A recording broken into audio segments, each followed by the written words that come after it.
Hey everyone. Hey.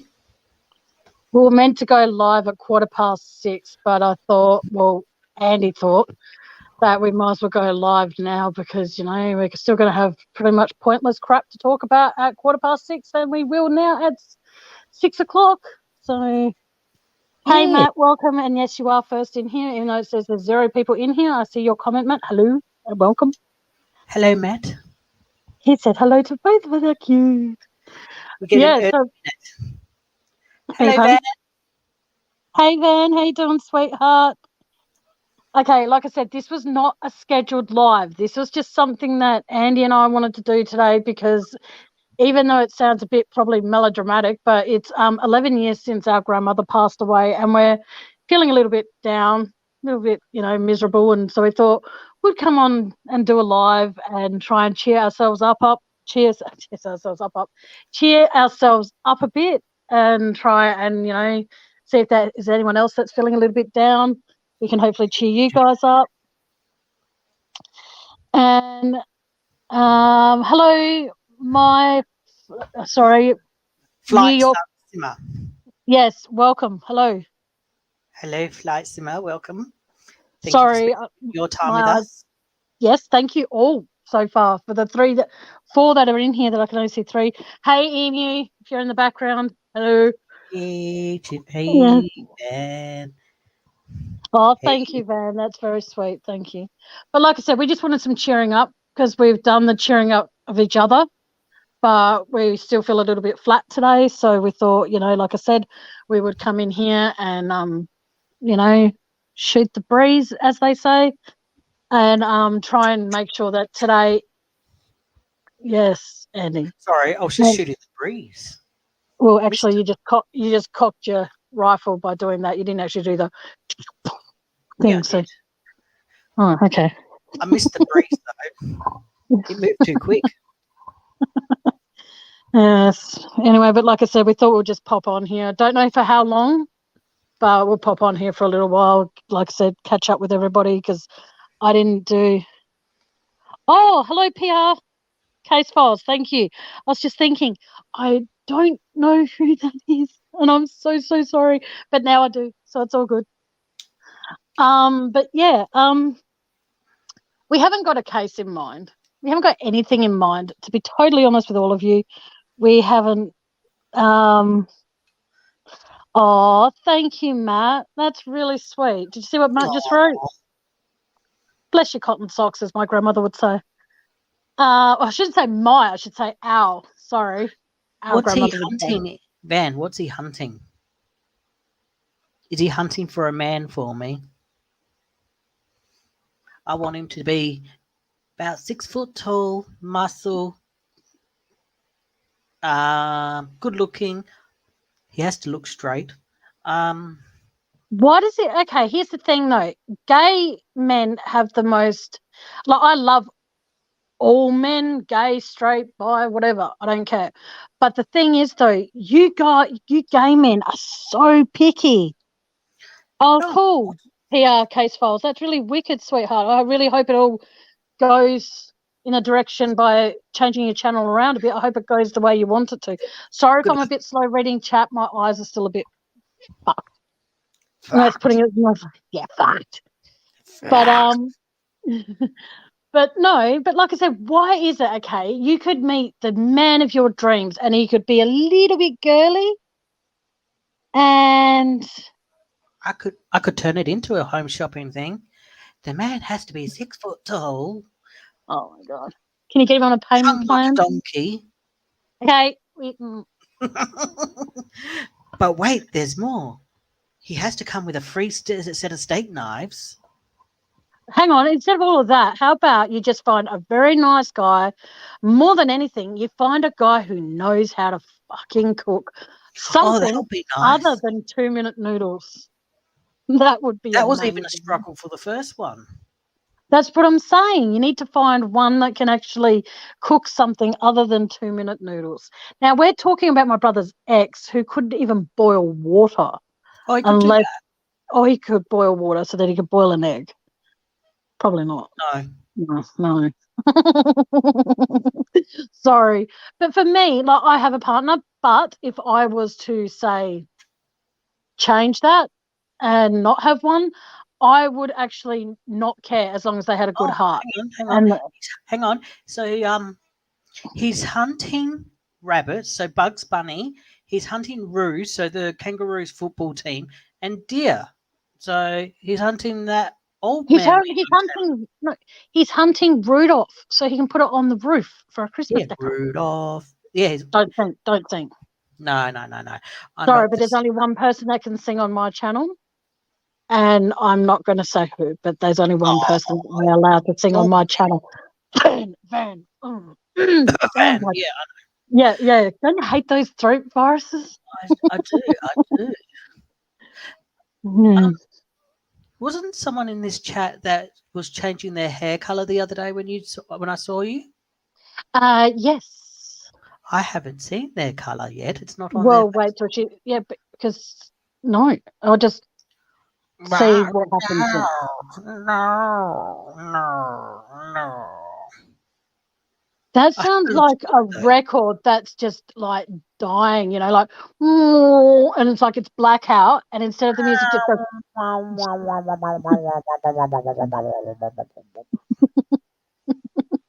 they were the last words Pretty. of that bitch on the Titanic. Now, I'll ask you and I'll ask chat this for those who have seen Titanic. Now, did she actually sort of croak it at the end, or was she asleep and dreaming that she was reuniting with Jack, or did she pass away and reunite with Jack? She passed away. But how can you be sure of that? She could have been sleeping. No, she passed away because that's how they reunited. Okay. Because you think about it, okay, she never, as she said in the movie, I never Yep. even spoke about Jack, and nobody even knew of his existence. He only exists now, only in my memory. Yes, I've seen it quite a few times. Hey, Angie, I remember your name because I just L. I think she had. This is what I think. She croaked it in her sleep, and as the Passed camera away, was and panning then across all those photos, it's everything that she said that she was going to do with Jack, but she didn't end up doing it because she let the poor bastard drown instead of hopping on the back of the no, but the door. thing is, though, she ended up doing it anyway because I know that. but I'm just saying, it's beautiful when you think about it because you know how he was talking about riding a horse on the beach, and she goes, "You mean he goes, oh, what do you call it, cowboy style? None of that side saddle stuff." She goes, "You mean one leg each side?" It's like, oh my god, it's unheard of. And then the fact that she just did those things, and the fact that right at the end when she was standing at the Statue of Liberty, when he goes, "Hey, miss," and she goes, "Dawson, Rose Dawson." And the thing that really got me with that, though, is the fact that she really, really wanted to be basically free to do whatever she wanted. Yeah. No worries, Van. Take your time, darling. We'll be here for a bit. And so that I found it beautiful that even though she didn't have Jack there in the physical sense, she had him there guiding her and pushing her to do those things. And I thought that was really beautiful. Yeah. Mm. What can I say? I'm a hopeless romantic. You're making me want to cry. We're supposed to be cheering each other up, you goober. She was pretty badass in that movie, yeah, when she spat in his face. Apparently, that was Billy Zane's favourite scene.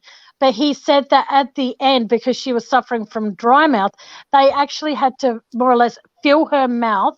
So this is the beauty of watching the Oprah interviews, is that they actually had to fill her mouth, so to speak, with KY jelly, and she spat that in his face. And that was how she got the loop.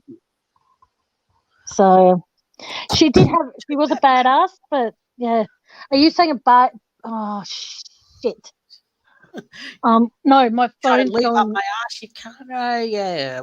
All right, take over chat for a sec. I've got to go get my charger. Okay, hurry back. You can talk to chat while I'm gone. I can talk to the chat. I can talk to the chat. There we go. No, yeah. Okay. Have you, Matt? I don't know if anybody else is in here, but Matt, do you believe it was Titanic that actually sank, or do you believe it was the Olympic? Because there's a lot of speculations. What's a lot of speculation?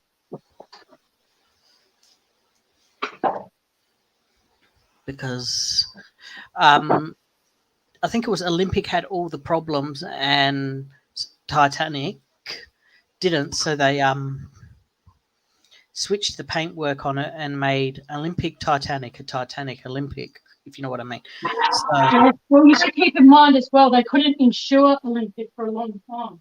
Yeah, I know, but I believe it was Titanic that sank all along, because if they said if Titanic hit head on, it wouldn't have sank, and because they didn't shut the watertight doors or whatever they are quick enough, if they filled it up until the fourth compartment of water, it would have been fine. But because it filled up to the fifth one, it unbalanced it and pulled it under the water to make it sink and go ass up in the air.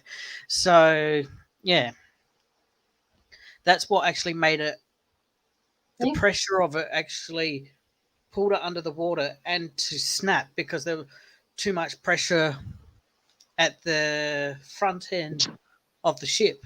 So, yeah. Well, the watertight compartments were only supposed to be able to withstand 4 filling up, but 5. That's what I mean. That's what I'm saying. Yeah, only 4, but it filled up to 5. Hey, Aussie girl, Jen, it filled it up to 5 compartments. So that's what, it was too much pressure on the front end of the boat. So it's like if you fill this like up with so much on one end, she's gone. If you fill it up with too much on one end, of course it will go like this, pull it to one side. So of course it will end up going like that and then up like that. So, and then it will pull it underwater. Welcome back, Tammy. So, thank you. Yeah. I'm back. Did you throw yourself out again? Huh? No. Did you throw yourself out of your chat again? Yes, I'm very good. Oh, God. But yeah, so it's just like I say, welcome back. Yeah, so if you fill up something like this, filled with marbles at one end, it will end up pulling it up because of the weight of it. It will get too much and it'll end up pulling it up. Shit. So, yeah, apparently that's what happened with Titanic. Yes. I've been watching docos. I love watching docos on Titanic. Yeah. Oh, I thought I saw him backstage for a second, but it's not. Oh, I got asked the other day, if I had all the tea in China, would I go and see it, like the wreck? And I'm like, yes, I would. I wouldn't. Oh, why? Because of the dark? No, because you think about it. Apparently we've got a visitor watching, but they don't want to type in the chat. Hello, mother. Hey, Mom. No, but the thing is, though, with Titanic, you think about it this way, okay? Now, I'm sorry if this is a trigger for anybody listening or anyone watching or whatever the situation may be. You think about it, okay? When hang on. Angie said, it's been less than 24 hours since my girl and I moved back in with her parents. We moved across state. I'm already ready to move into our own place again. Oh, I feel you. I know the feeling. But I lived with my parents. I couldn't go back, to be honest. But each to their own. But no, okay, yeah, well, that's exactly right. Each their own. But just think about it this way: hopefully, all your food gets cooked for you, so you don't have to worry about that. So that's a bonus. That's true. Matt Willis says, "Hello, Mum." Our mum won't type in chat because sometimes she can type, and no disrespect to you, Mum, it doesn't make sense. So if we stop and pause at any time, if we happen to talk about like a little bit about Chris Watts tonight, if we do, Mum, please send the messages to Andy. Do not send them to me, because me being the person who runs the channel, I actually then have to step out and try and read it. So if you do have questions about Chris Watts' mum, please send them to Andy, and then I'll do my best to answer them. And if I have someone that pops up tonight, he can most probably answer it too, but there's no chance of that happening. So, but time will tell. But no, what I was saying about Titanic, you think about it this way. This is what I don't get about people in general, is that you think about it, okay? Someone is, say, killed in the middle of a football field, all right, like murdered. You don't then pay X amount of money to go and look at the crime scene. You don't go do that shit. So for me personally, I think going down and seeing the wreck of Titanic is actually quite disrespectful to the hundreds and hundreds of people that lost their lives. I think that we should have just, okay, we've discovered it, we've taken a photo, leave it alone. Because you think with all the artifacts and all the crap that they've got from putting the artifacts they've brought up from the final resting place of hundreds and hundreds of people, don't be a dickhead. You're basically robbing their graves, so to speak. You know what I mean? And I think it's absolutely fucking disgusting that people out there that you go down and you see the wreck of Titanic, you will be paying up to anywhere from when it first got discovered, you pay $10,000, and now you're paying up to hundreds of thousands of dollars to go down and see the wreck of a ship that may or may not have been Titanic.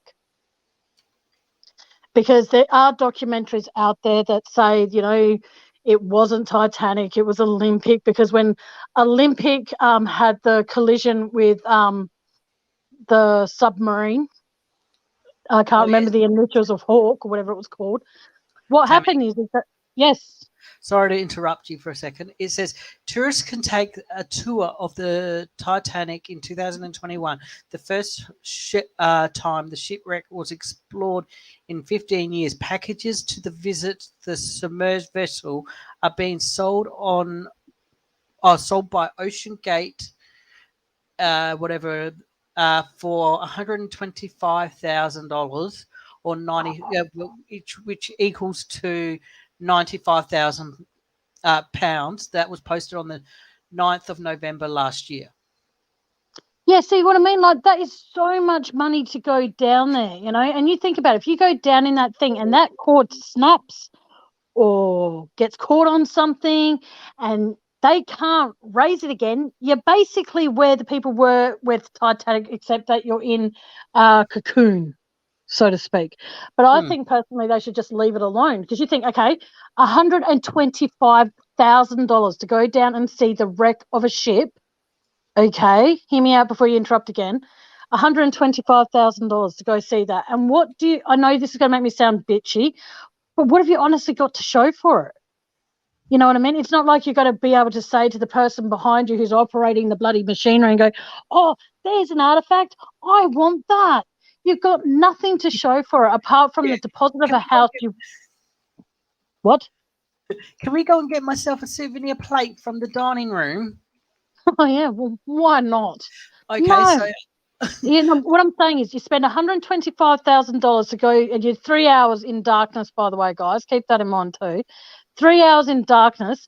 And then, right, you've got, like I said, you've got absolutely, apart from the memory, you've got absolutely fuck all to remind yourself of. Then you go visit the museum where they decide to do replicas of things where you've just spent $125,000 to go see the wreck of it. But, hey, they've got photos of what the ship didn't look like when you were down there. Oh, no. What they looked like, say, a year or two ago, and you'll be paying hundreds of dollars just for a picture of a fucking ship. You know what I mean? That, like I said, again, may or may not be Titanic. I personally want the ship to be left the fuck alone. Tammy. That person, yes. It's probably saved off Google Images, and they're like, "Oh, this is a picture just taken yesterday." Yeah, exactly. That's just it. We don't know when those images were taken. We can say. So $125,000 US equals to $175,487.88 Australian. Okay, well, there you go, guys. I've got my PayPal link in my description. Start donating money for me to go down and sit in a bloody thing. But keep in mind, I then have to pay for airfares to get over there and then pay for the ship to get me out to the site.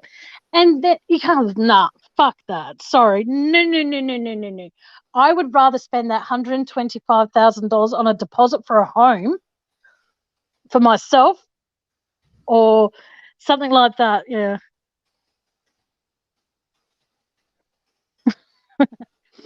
It will even have the Google Images watermark too. Yeah, and if you question that, they'll turn around and say to you, sorry, I've got something here. What's this? What's this? Hang on. Sorry, give me a sec, guys.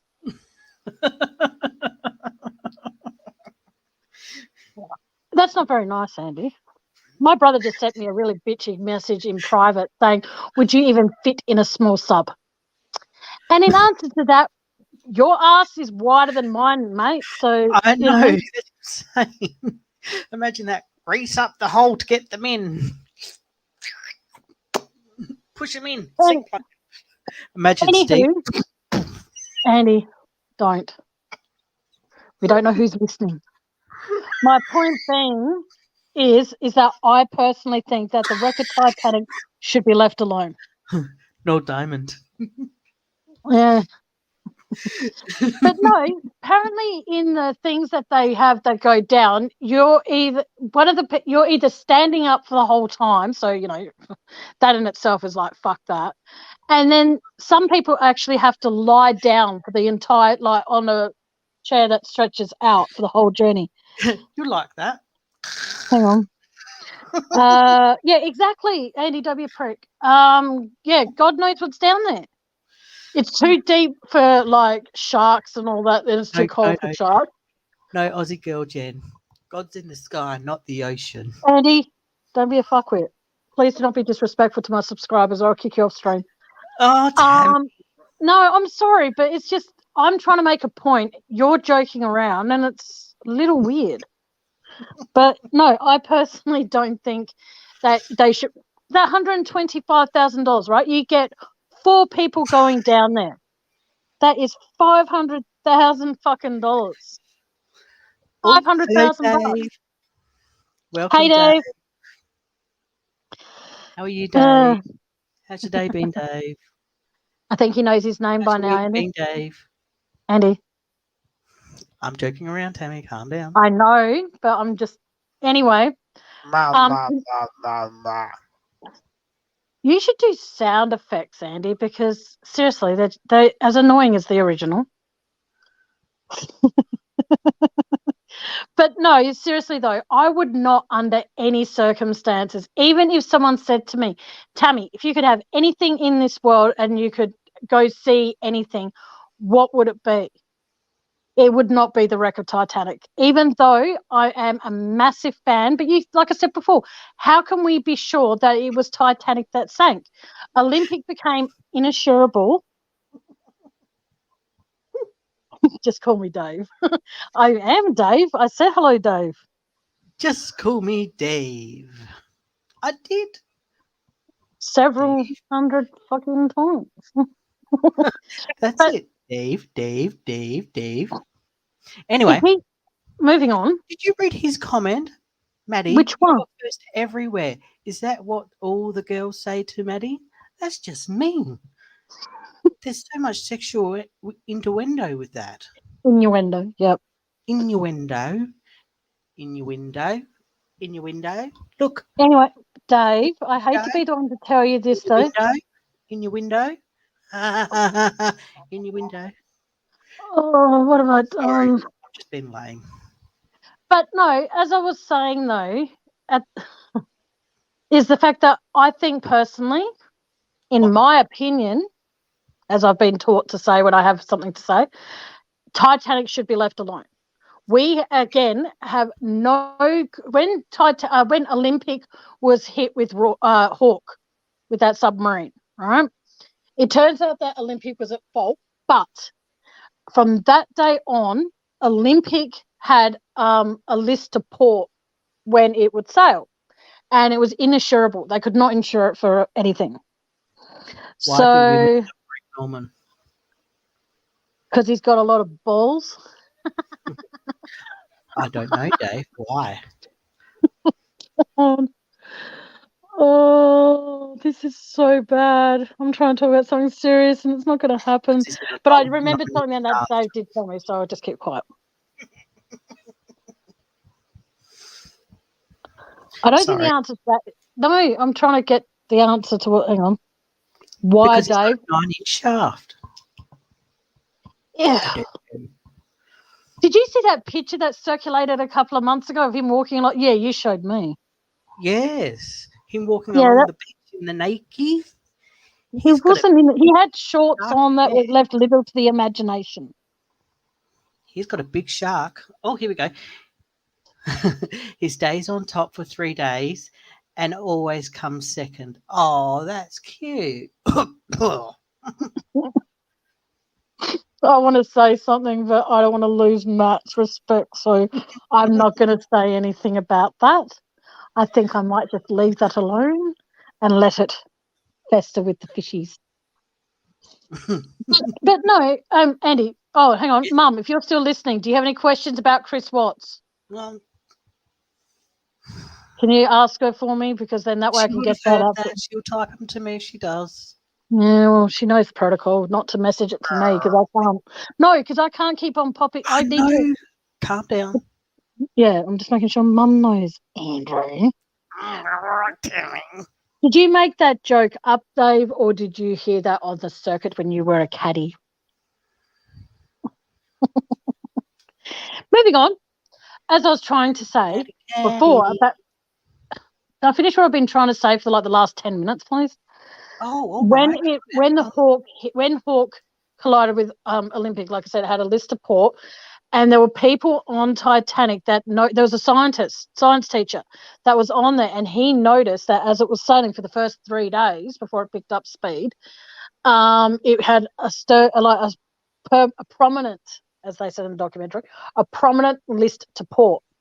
Now, Olympic was insurable, but yet when they declared that they could no longer insure Olympic, Titanic's insurance doubled. Now, you got to ask hang on, I heard it 10 years ago when I was, oh, there you go. So while I was caddying, that's cool. But like I said, it's just little things like that. And there's this other documentary on YouTube that has it saying that when they've gone down to see the wreck, there is actually an M and a P on the hull of the rear end of the Titanic. So the rear of the Titanic, where it said supposedly was meant to say Titanic, it has an M and a P. Now, I'm not a very good speller, by all means, as lots of people that see me mod in chats, I'm really shit at it. Olympic has an M and a P, but Titanic doesn't. So how do you explain the M and the P on the butt end of Titanic? Unless we just, because, yeah, just weird. Very. But it is, because the fact that they said that it was unsinkable, and then as it was getting closer and closer and closer to its maiden voyage, it actually was saying that it's practically unsinkable. So, but that's the thing, though. I can say this cardboard box is unsinkable, but I can fill it up until it's heavy enough to sink. Exactly like what happened to Titanic. It got too heavy, filled with all the water, and it sank.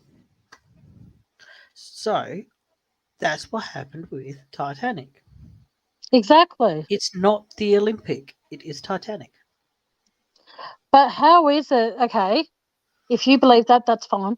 But what I'm curious about is that when Olympic had all those collisions, can you fix your glasses, please? You're not a librarian. Oh, my God. I'm sorry to do this. I know I said I wouldn't mention any names, but when Dave does that, it freaks the fuck out of me. And when you do it, you freak the fuck out of me. So can you please stop doing that? Thank you. My point being is the fact that how is it that when Olympic had all these accidents, it was able to stay afloat? Olympic, yes, it hit an iceberg, yada, yada, yada, yada, blah, blah, blah, wee, yah, yah, yah. But Titanic has a collision with an iceberg and it sinks. Olympic had a massive hole underneath the bloody waterline. That's very true, though. But what I'm saying is, how is it that Olympic with sorry, we're having an hour debate, guys. So if you agree with me, put a 1. If you agree with Andy that it was if you agree with me that it was Olympic that sank, put a 1. Remember whose chat you're in, guys. And put a 2. I'm only joking. Or put a 2 if you actually think it was Titanic. 1 if you agree with me, 2 if you agree with Andy. 2. Gee, Andy, don't try and convince the chat or anything. Shit. Come on, guys. 2. No. Okay, can I have... Because, okay. The Olympic, when it... See, Dave agrees with me. Haha, suck shit. But anyway, Olympic... I see how it is, Dave.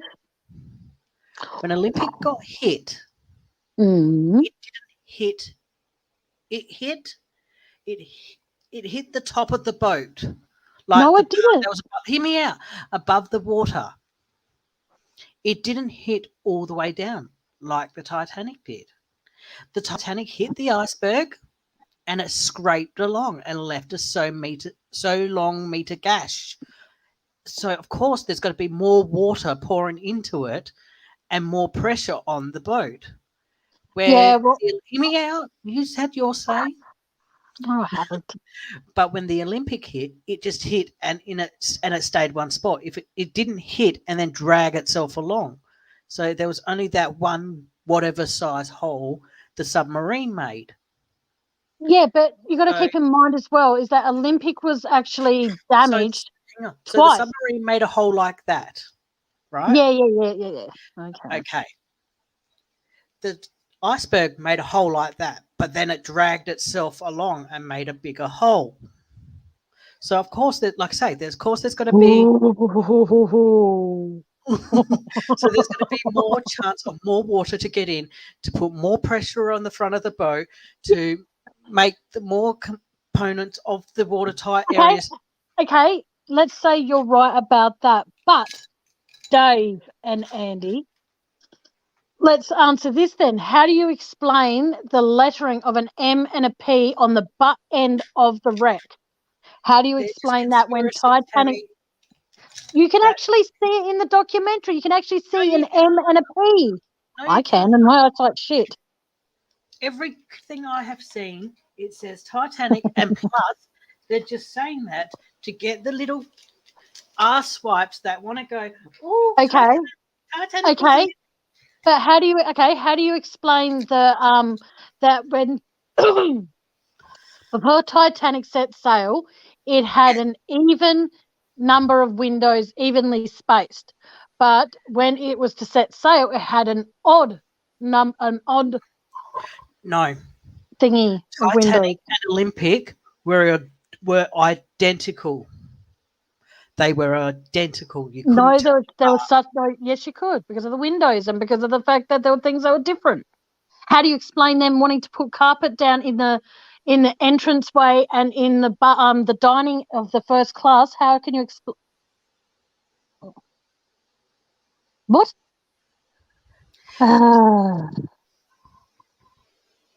Okay, I'm just going to change the subject now. Down, Tammy. They've got to make it look because Olympic had Titanic was not meant to have carpet. But then the night or a few days before it set sail, it suddenly got carpet. It was not designed to have carpet in the dining area. Okay, of course. Okay, you're going to build a house. Okay. Oh, okay. You're going to build a house. Yeah, you can change your mind at the last minute. Blah, blah, blah, blah, blah. Yes. And then you go, oh, I want carpet in my bedroom instead of just floorboards. So the people that come in go, okay, she wants carpet now. Quick, let's go to the carpet shop and get the carpet that she wanted, the colour, the size and everything, and lay it in the bedroom because she wants carpet now. So, of course, they've done that with Titanic. They've gone, oh, the carpet will look more presentable in the dining room, so let's lay some carpet. So they've gone out. Okay, Andy. Carpet, laid it in the dining room, and they're like, oh, it looks much better now. Fine. We'll agree to differ.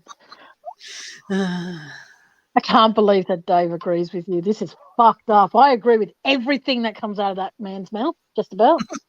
But the thing, okay, do you realise there was maybe one, I think it was only one person that made it up from the boiler room. And he Yes, made I it know on that. the boat. Yes, I knew about that one. Mm. Okay, here's a question for you. Do you think that if they kept the watertight compartments like all closed, do you Yes. think the ship would have sank faster, or do you think it would have sank slower? There's a question for your little brain that has a big brain thought space in it. Okay. Yes, Okay. it But you sailed say from Southampton. Yes, Dave, if I they know kept that. them shut, so you're saying if they kept them shut, which they did, No, they were all open, and at the moment the iceberg was, yes, they did. They shut all the watertight compartments when it hit the iceberg. yes. Yes, so that's what I'm saying. If they had actually left them open, or they actually had throughout the whole journey kept them Yes. closed, what do you think the outcome would have been? Okay, so the I Titanic hit, can't read chat, so okay, sorry, guys. saying faster, Aussie girl saying slower. Okay, so you're saying if the Woohoo. Titanic hit the iceberg and then they just thought, fuck it, we'll leave them all open. Is that what you're saying? No. What I'm saying is, if they actually had them closed from the moment they set sail, They couldn't because people had to come in and out of those areas. If they left them closed from the time they set sail, no one would have got in and out. It would have been more time consuming of lifting them up. So just say John, hey Tracy, just say hey, Johnny Tracy, and Ringo, Beatles, of course. But anyway, all had to go to this section of the boat, and they're at this end. So they would spend more time trying to lift up those watertight doors to let them through to the other sections of the boat. So of course they're going to leave them. So, but if do you think they delayed closing them? no, as soon as they noticed that the boat was taking on water, that's when they shut them. Do But you in a way, think by, yes, they but left like it. that's what I'm saying, but do you think by closing them, they more or less wrote the end of Titanic? No, because you think about it, they shut them All I do is fucking think about shit, Andy. because the reason they shut them is so it didn't spread any more further down the boat. If they left them open and it spread, the boat would have just sank within more quicker than an hour and a half, 2 hours than it did. So shutting the watertight thing, they've left the water to rush into the boat at whatever speed it was. 23 And knots, I think. they've secluded the water to that end of the boat that they have. Okay, now I get you. Yeah. But it would have overflowed anyway. Now, Yeah, here's the thing. and that's what Yeah. it did. It overflowed. It poured But like we see in the hang on, like we see in the movie when I think it's the captain's looking down and he sees the water rushing up the stairs, and when it's sinking, it's like rushing onto the deck, pouring onto the deck. So that's because it's only so much. It's like a bathtub. There's only so much water you can fill into a bathtub before it starts spilling over the edge and runs through the house and whatever. Yes. It's exactly like that. There's only so much water that the Titanic could hold and fill up. I just find it odd how, like, I'm sorry to keep going back to this. I agree with you and I disagree with you. What I'm getting at is just interesting how when Titanic hit the ice, sorry, I will say Titanic. When Titanic hit the iceberg, it miraculously hit the iceberg exactly where the submarine where it first hit. Now, why would they say, they're saying hard to starboard, but the guy actually went hard to port? That was in the movie, not the actual boat. No, it was actually in a documentary that he actually went there. Do you think, okay, question for you and Dave and everyone else who's paying along with this conversation. Yes. Do you think that if Titanic hit the iceberg head on, it would have stayed afloat? Yes. Okay, what does you guys in chat think? You got to read chat to me because my eyes are fucking blurry as fuck. Thank you all so much for being in here so far. I really do appreciate each and every one of you, even the ones that are listening. So thank you for that. It means a lot. My brother and I agree to disagree on this topic. We can have so many, not necessarily arguments, and as in Dave, like disagree. heated, where we're going to stop.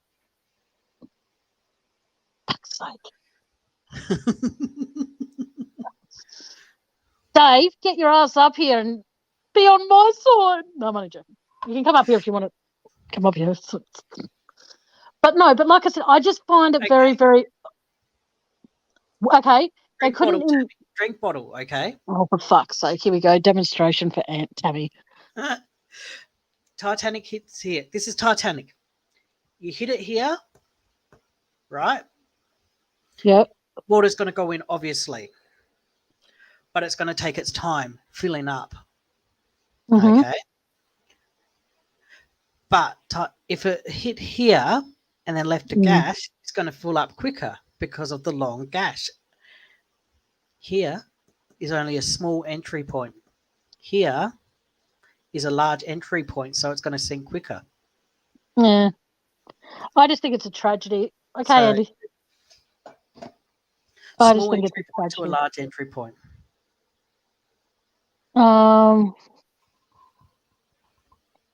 Okay, sorry, can you read what hang on, I'll highlight it. It might be easier for me to read then. Not long I'll read it. Not long after Titanic Titanic. the iceberg, some people were having parties. They used the ice off the decks to put in their drinks. That is correct. That's pretty fucked up. Would you like some extra ice? I just happen to have some right here. Sure. But no, I just find the whole Titanic disaster a tragedy, and I still think they should leave it alone. But that's just in my opinion. Okay, Dave, do you agree with me on that at least? That they should, oh, hang on. I'm happy. What? I'm happy can't editing videos. No worries. No worries, Dave. Have fun with that. It was designed to go through ice prone water. If so, it may be designed to break the bergs up. Yeah, because you think about it, okay, because like I don't know. That's a bit too much of a close up of your boobs, Andy. No, that was my stomach. So that's why I apologized. Oh. But yeah, of course, I think, yeah, they've actually proven it in documentaries. Okay. I know what you mean, Aussie Girl Jam. It's all good. Yeah. It would have stayed afloat until help arrived. Did you know that the Californian was actually the closest ship to them, but they turned off their radio after the people that were doing the telegraphs or whatever you call them? They actually said to basically, what are you doing? Hang on. Having a drink so I can get. Having a drink. Oh, man, Mum doesn't listen. Hang on a second. Hi then. Oh, man. Mum, I'm not talking about Elvis. I'm sorry, but I'm not tonight. No. Okay, let's just Titanic. Okay, fine. Let's just put this out there. Who thinks Elvis Presley is still alive? Put a 1 in chat if you think he's alive, 2 if you think he died on August 16th, 1977. My mum has asked that question, even though I asked her now 3 times. If you have any questions, forward them to Andy, please.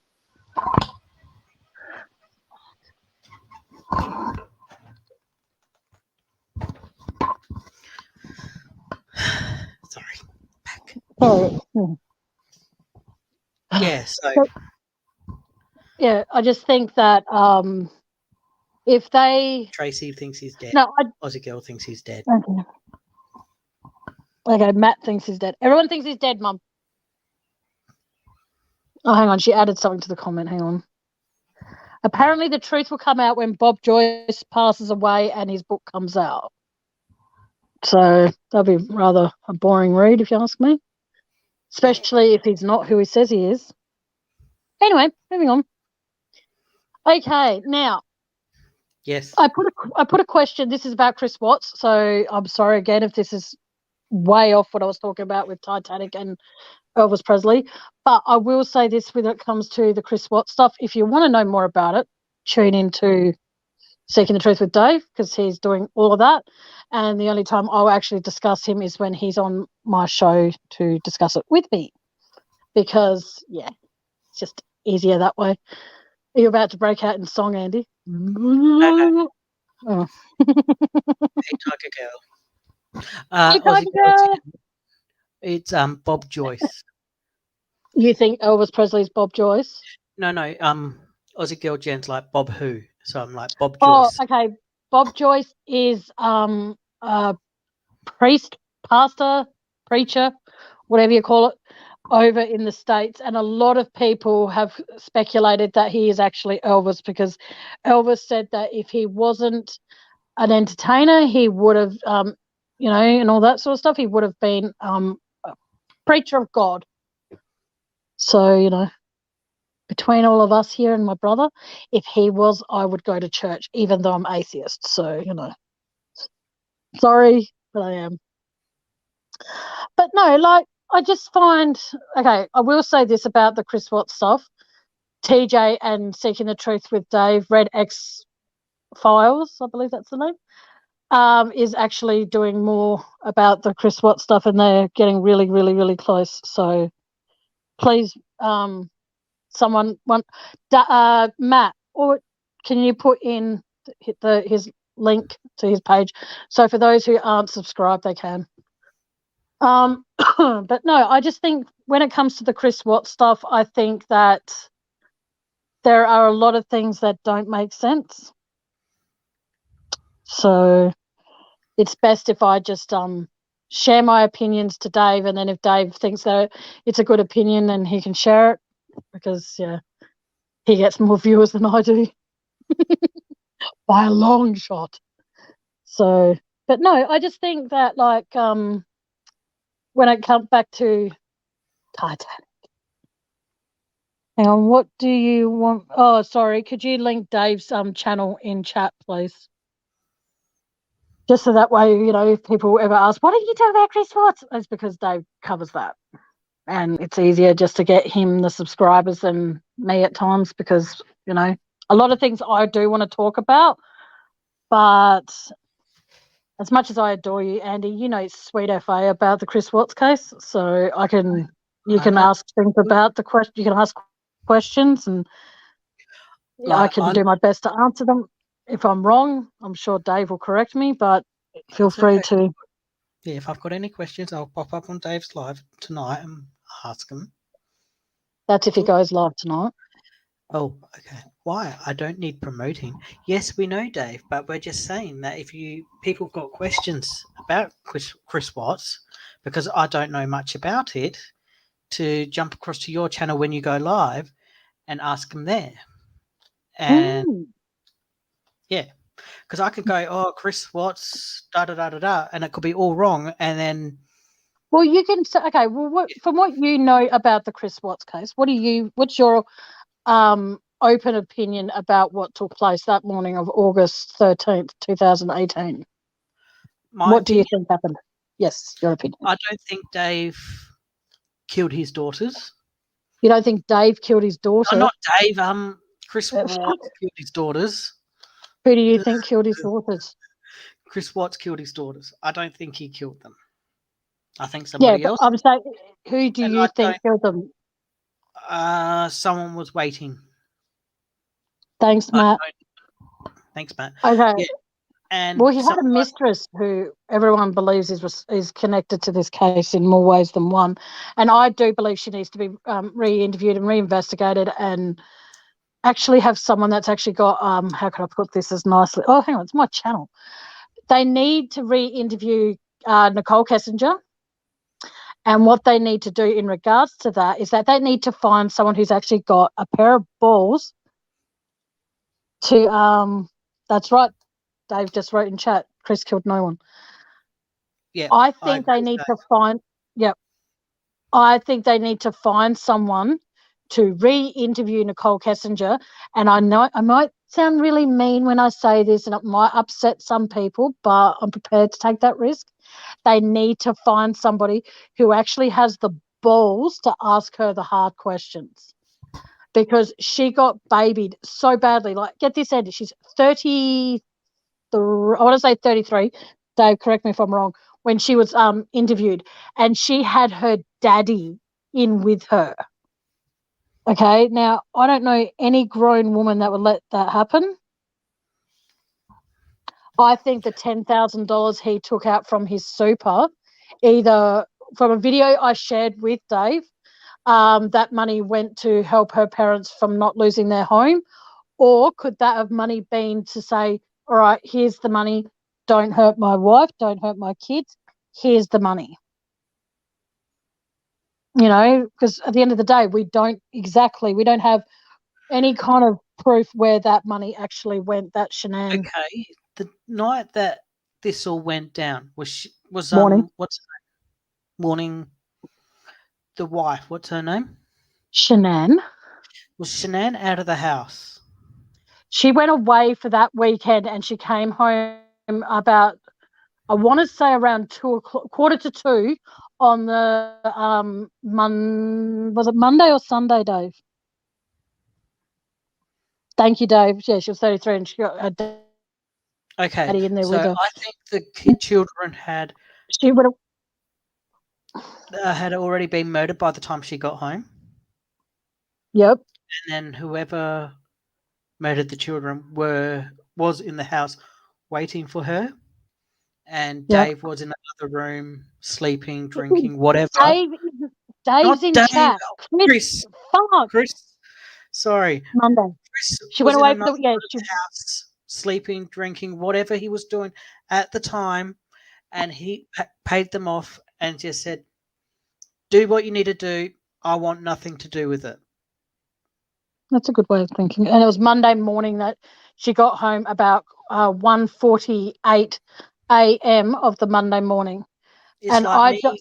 Hang on, sorry. It's like me being in my study at the moment, and someone going off, and me going to pay Joe Johnson, saying, "Here's the money. Go and kill whoever in another room of the house." But I'm staying in here, and I want to have a blind eye to it all.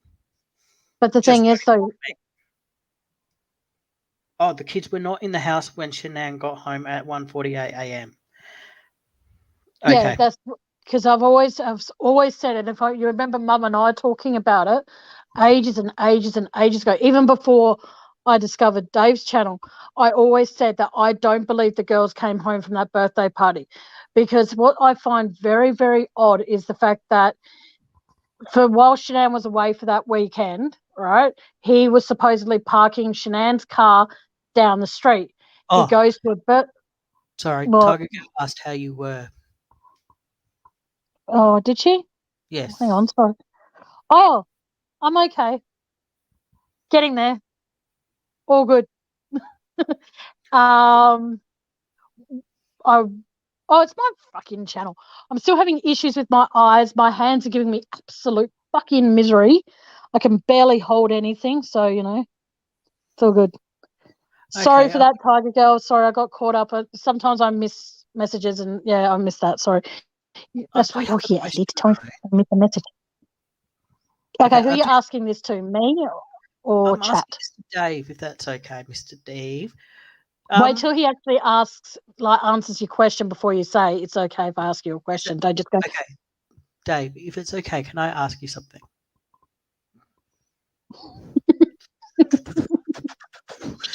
How's that? He's got a night off in YouTube, and he's in here now answering questions.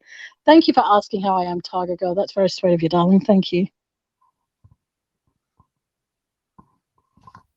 I'm pretty sure he would just want you to ask it, but it's best just to see if he's comfortable answering it. Yes, that's right. Right. Because I don't want him to feel ambushed if he comes in here and feels like he's leaving. Yeah. Okay.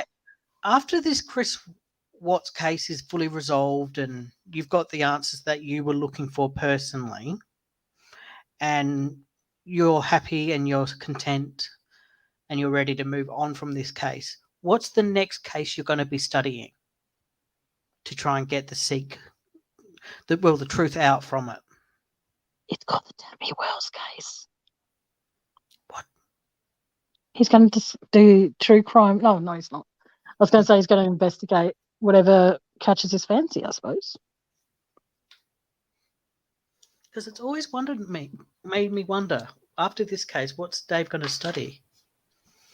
Well, I can't speak for Dave, but for me personally, that if I talked nothing but Chris Watts, if this case was then done and dusted to my satisfaction, it's really hard to be able to predict what case is actually going to catch my interest, because of the fact that Aussie girl Jen said Port Arthur. I do want to touch on that because our brother looks like Martin Bryant.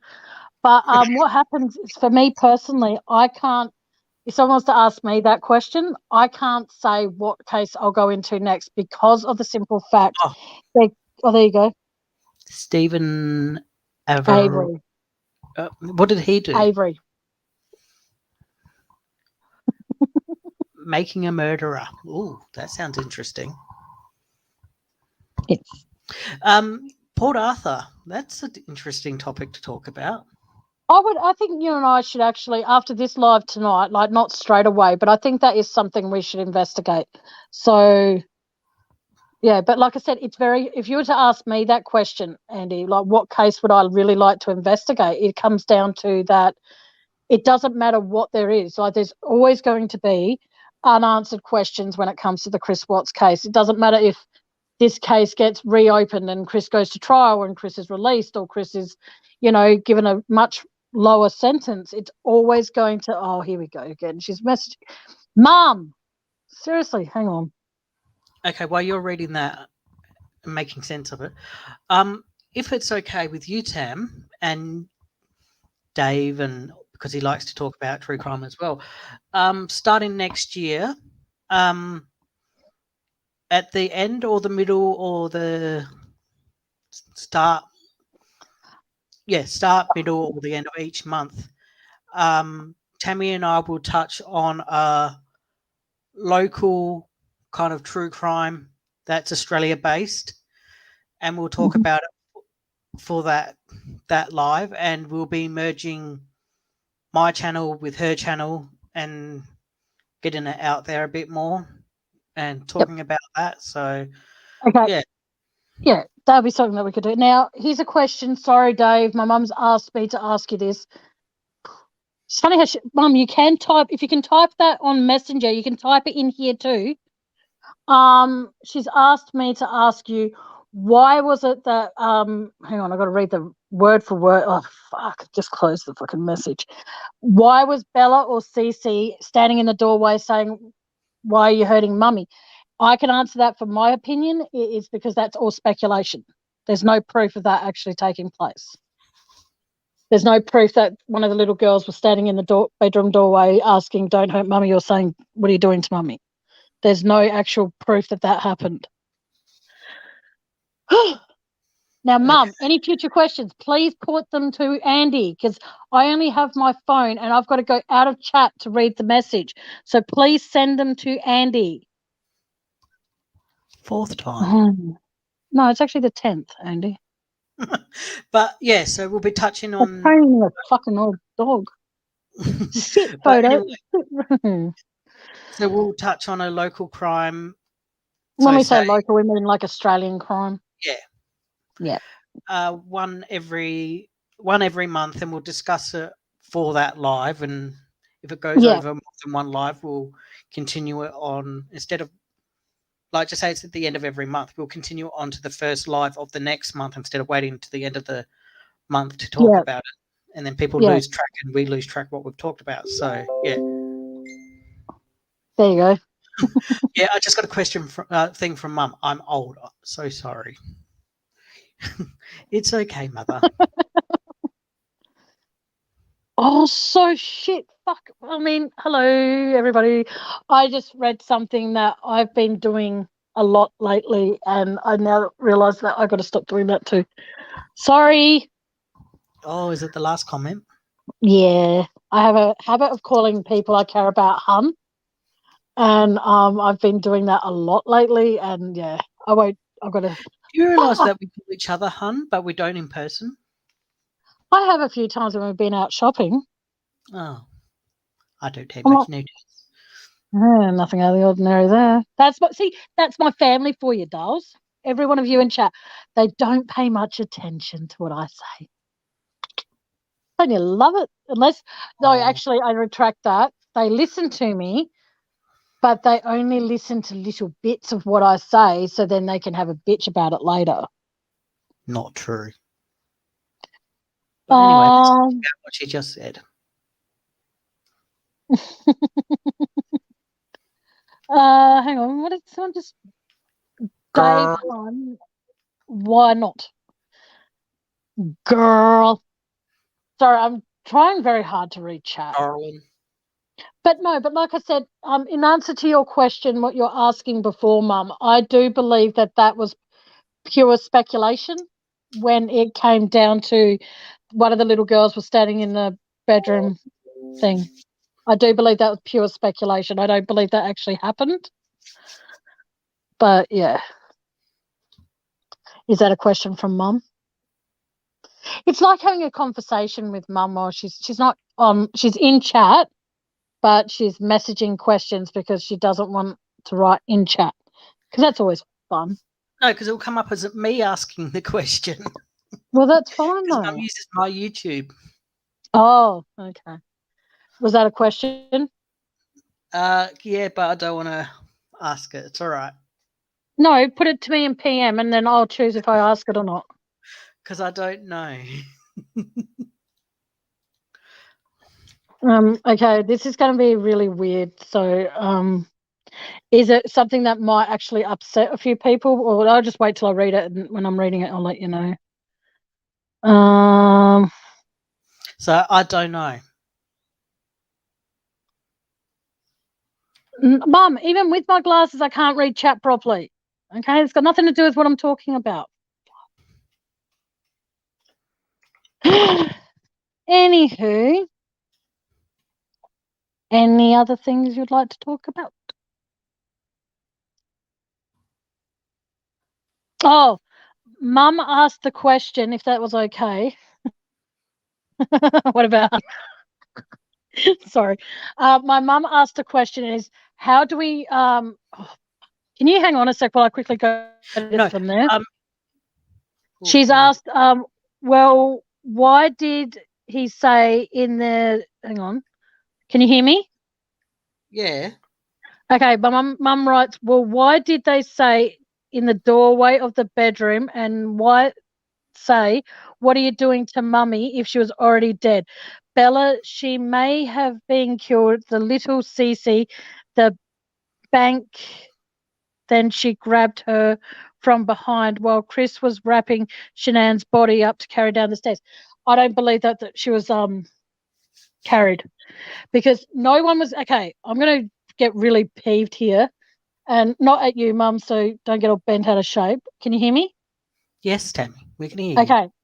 When the dogs were in the house to do the check, the dogs picked up no deceased person. So Dave has said this on his channel, and I'll say it on mine, and I hope I'm not going to get mad at him for mad at me for saying this. No one died in the house. No one was carried out the front door.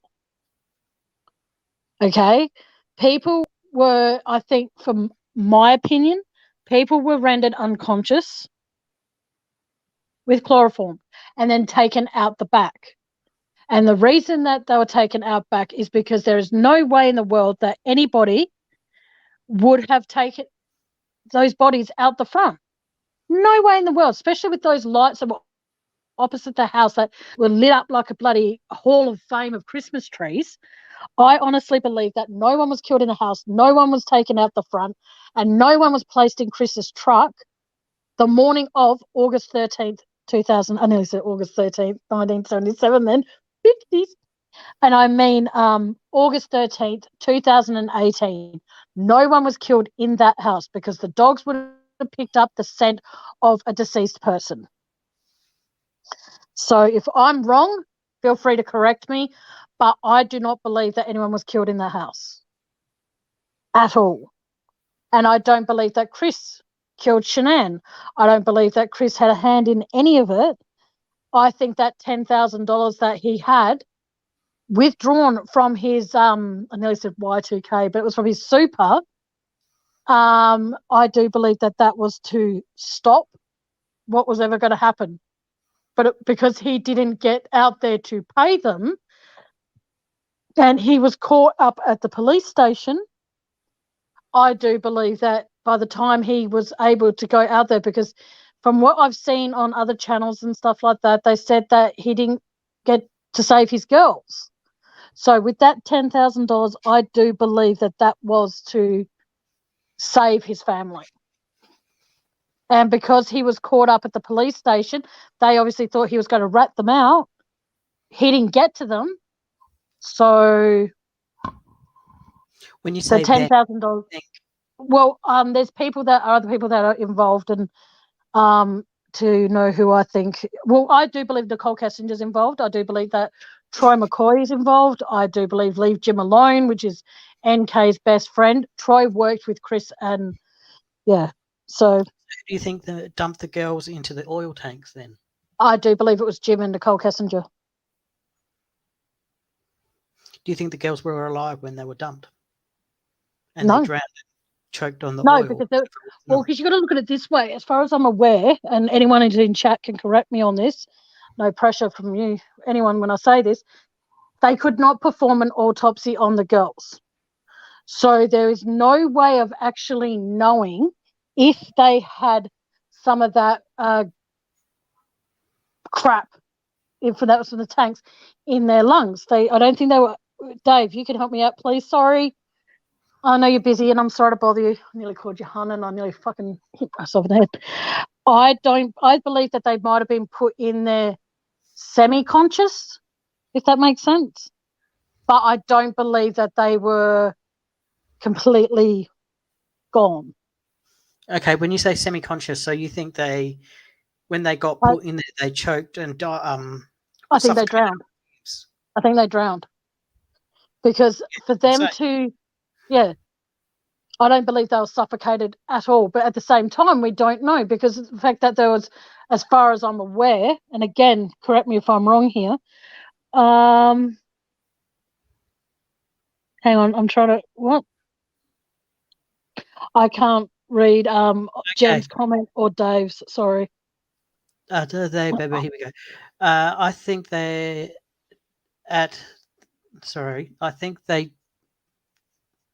sorry, where are we? In a shed. I've highlighted it. Thanks, Red. Yeah, and then it was Tammy, they did have it in their stomachs. Well, there you go. Now, and Dave, hang on, Dave, right? During the interrogation, he found out where the girls were. Exactly. He found out where they were, because he didn't know where they were before that. So I do believe that the girls were taken. He knew the girls were taken, but I think he believed that the girls were going to be safe. And I do believe that's where that $10,000 came in handy, to save his girls. Because he did, from what I've seen on Dave's channel, they said that he mentioned that he couldn't save his girls. And I think that $10,000 was to save his girls. So when the girls weren't home, were they? They weren't home at all. After they went to a birthday party on the Sunday, they would have come home and eaten, and then, knowing Chris, he would have taken them somewhere else. And no doubt, because there were no cameras in the back, you got to remember this. This is my theories, and I'm listening to everyone's opinions as well. It comes down to, because there were no cameras out the back of Saratoga Drive, which is the road where they lived. Yep. There's no cameras out back. So here's what I'm thinking. Chris did bring them home from the birthday party. He fed them. Mm-hmm. And then did the possible Skype video with their grandfather. Then after all was said and done, that's when he took them out the back and put them in a car and send them on their way. Now, if their stomach contents had that sludge, whatever you want to call it, crude oil, in their stomachs, shouldn't that indicate that they were alive when they went in the tanks? And also because, hang on a second, Andy. What I'm saying, Oh, hang on. Tiger Girl just wrote something. I've got to really. So they didn't drown, then no oil in their lungs. And then But it was in their stomach. Tracy said, I think the girls were taken away from the house alive when SW. Shanann what? Where are we? Got home. They told her she wants to see the girls again. She needs to leave with them quietly. Exactly. There's no way of knowing if any of them prior to that morning of weren't taken out the back because there were no cameras out the back. And if you watch the interviews when Chris is talking, he even says it in the interviews. Oh, well, there's no cameras out the back. He even says that. So you've got to ask yourself, that's a very, for me personally, it's a very, very weird thing to mention that there's no cameras out back. And then in later interviews when he's at the police station, he's overheard saying, I couldn't save my girls. Now, was he saying on camera, there are no, to the news reporters, there are no cameras out the back to assure them that they wouldn't have been seen? So they were safe. They were the people that took the girls and most probably took Shanann, they were protected for now because to assure them that there are no cameras out the back. But when you say there's no cameras out the back and the dogs couldn't pick up a scent, did the dogs pick up a scent out the back?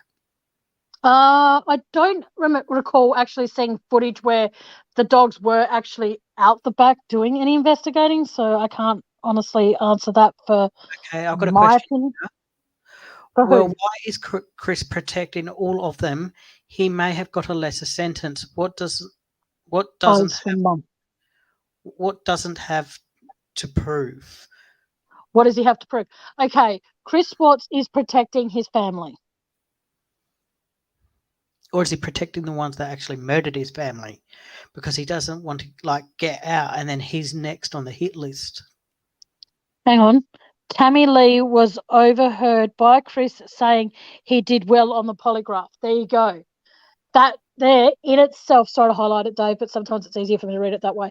For them to say that and not release that in the discovery at all at any point shows me that they are all being paid off. Now, Chris is protecting his family, and by his family, I mean his parents, his sister, his brother-in-law, and his niece and nephew, or his nieces or his nephews. I don't know what he has on that from his sister. But my point being, though, is that I can guarantee you that he is protecting them because if you think about it this way, if someone came into your life and basically annihilated your entire family, okay, and they say to you, you breathe a word of our involvement and the rest of your family's next. Chris at the moment, because he was estranged from his family because supposedly because of Shanann, he lost his family. So you think about it, if he gets released from jail at any point while he's alive, what's he got to go home to? You know, he's got his mum and his dad and his sister and his brother-in-law and his kids from his sister, but he's got no family, like his own family, you know what I mean? Like his wife, his kids.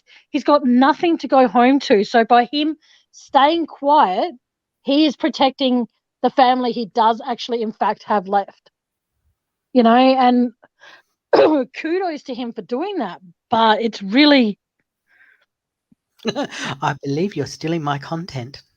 Oh, for fuck's sake, Dave, I'm not. I'm just saying that if your family was if your family was murdered, right, and then you get sentenced to X amount of life sentences, but then there's more people out there like Dave, like TJ, like myself, like Mia, like fucking all these other people still investigating this. We get him out on a much lesser sentence. Oh, that's all right then, Dave. Thank you. I was going to say, you're going to take my wrench now. What happens is the fact that he has nothing to come out to that he can consider his own. Oh, so here we go. Skeleton said, sorry, yes to him staying here is better than being out. He hates himself. Exactly. Because he thought, you think about it this way, if, and they were, I think it was, okay, I'm going to kick myself really badly if I'm wrong with this. The Rusek family her daughter and their grandkids were missing on the Monday, Andy. They didn't get out to Colorado until the Friday. Okay, and by then, tell me if I'm wrong here, Dave, Chris had already been arrested and charged. Okay, so what I'm getting at is the fact that if you heard from me, you get told by someone, Tammy's missing on a Monday and you're living in Melbourne, would you then take till the Friday? You couldn't get a hold of me on my phone. You couldn't call any of my friends or whatever to see if they had heard from me or anything like that. There was no activity on my Facebook, nothing. Mhm. All right, mind you, I don't really post much on my Facebook, so, my point being Oh, shit, sorry. is the fact that would you honestly wait till the Friday to get, and you had the money? Or better yet, the Australian police said, right, we're going to pay for your airfares to get out here. Would you honestly then wait until the Friday to come out back to Adelaide to figure out where the fuck I am? No. Or would you take the police offer and say, I'm on the next plane. I'm in the next car. Carpool to it would be Adelaide. like, I'm in that I car. want any way possible to get back here as quick as I can. Exactly. Now, as far as I'm aware, and if I get striked for this because the Ruseks decide to copyright something, be my fucking guest, lovies. I don't give a fuck. My point being is the fact that I'm sure Cindy, which is Shanann's mum, Frank and Frank Senior and Frank Junior. I'm pretty sure that the three of those asshats drive. Okay, they could have got from North Carolina over to Colorado quite quickly, considering the three of them potentially drive. So yeah, but there you go. So she was declared missing on the 13th, 14, 15, 16. Yeah, the Thursday he was arrested and charged. So within 4 days of the murder, they were found. The bodies were found. Chris was arrested and charged. So, but they still took 5 days to get out to where they were. And like I said, sorry, I'm getting a bit aggro with this, is the fact that I'm pretty sure that the three of those people drive. But okay? who reported her and the kids missing? Okay, Nicole Atkinson, which is not the mistress of Chris, Yeah, she that's the went one to the house and wasn't it? she raised the alarm of that she wasn't, her car was there, her shoes, she wears everything with day by the door. She's not answering text messages because they were in, I don't remember where they went, so please help me here. She went on a business trip. I want to say Orlando, but I'm most probably wrong. And what happened is I know the business trip she went on, and then she dropped her yeah, home. she dropped her home. But here's the thing I've got to ask, and I keep forgetting to ask, save Robbie to do this for me. Is there any way possible? Any at all? Okay, Wednesday he was arrested. There you go. So he only had one full day of freedom, and that was the Tuesday, and he was still getting interviewed anyway. But the long story short of things, though, is that I would love to know. Oh, Dave, you can do this when you're in America. Arizona. Arizona, thank you. I'm curious to know, because over here with Ubers, you get specific cars. What kind of cars did Uber use in 2018? The reason I'm curious about that is because I would love to know, was it Nicole, sorry, I've got to take that message off the screen. Was it actually Nicole Atkinson that dropped her home the morning of August 13th? Everyone's like, it's her car. How can we be 100% sure? There's no way we can see her number plate when she's parked in the driveway on the Monday. The lights are too bright. It's not the point, though. Okay, if the lights were bright as hell as they were, why didn't Shanann tell her to turn them down? Because the fact that the kids, they would have shot, because where the garage sat, the girls' bedrooms was directly above that. Yep. So here's another question. Sorry. It's okay.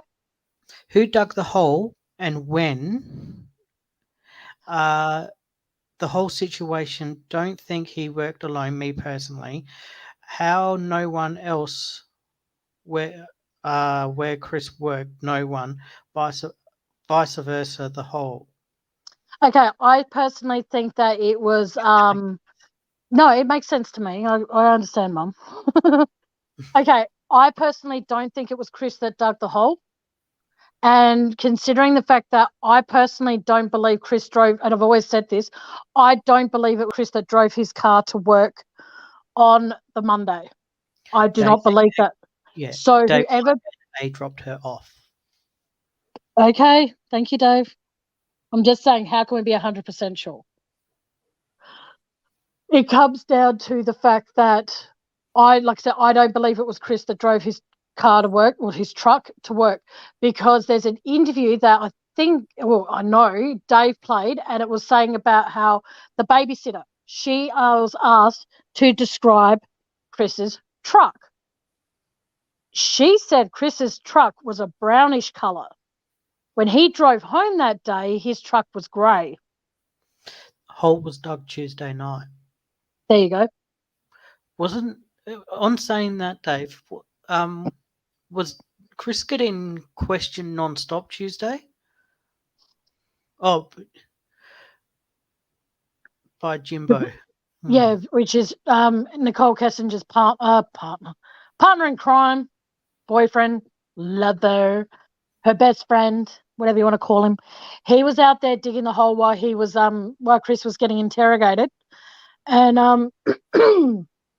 like I said, I just find it very, very weird. Dave did the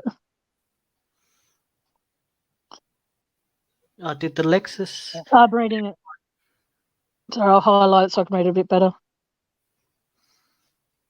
No idea. Oh, you're asking Dave. That's cool. Ask Dave.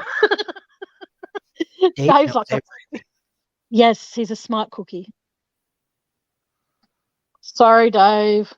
I didn't know people were going to bombard you. Chris was being interrogated. So, while Chris was getting interrogated, they were digging the hole and burying Shanann. Shanann was not buried on the Monday or killed on the Monday. So she was taken out to the burial spot, killed there, and buried there on Tuesday. Is that what you're saying?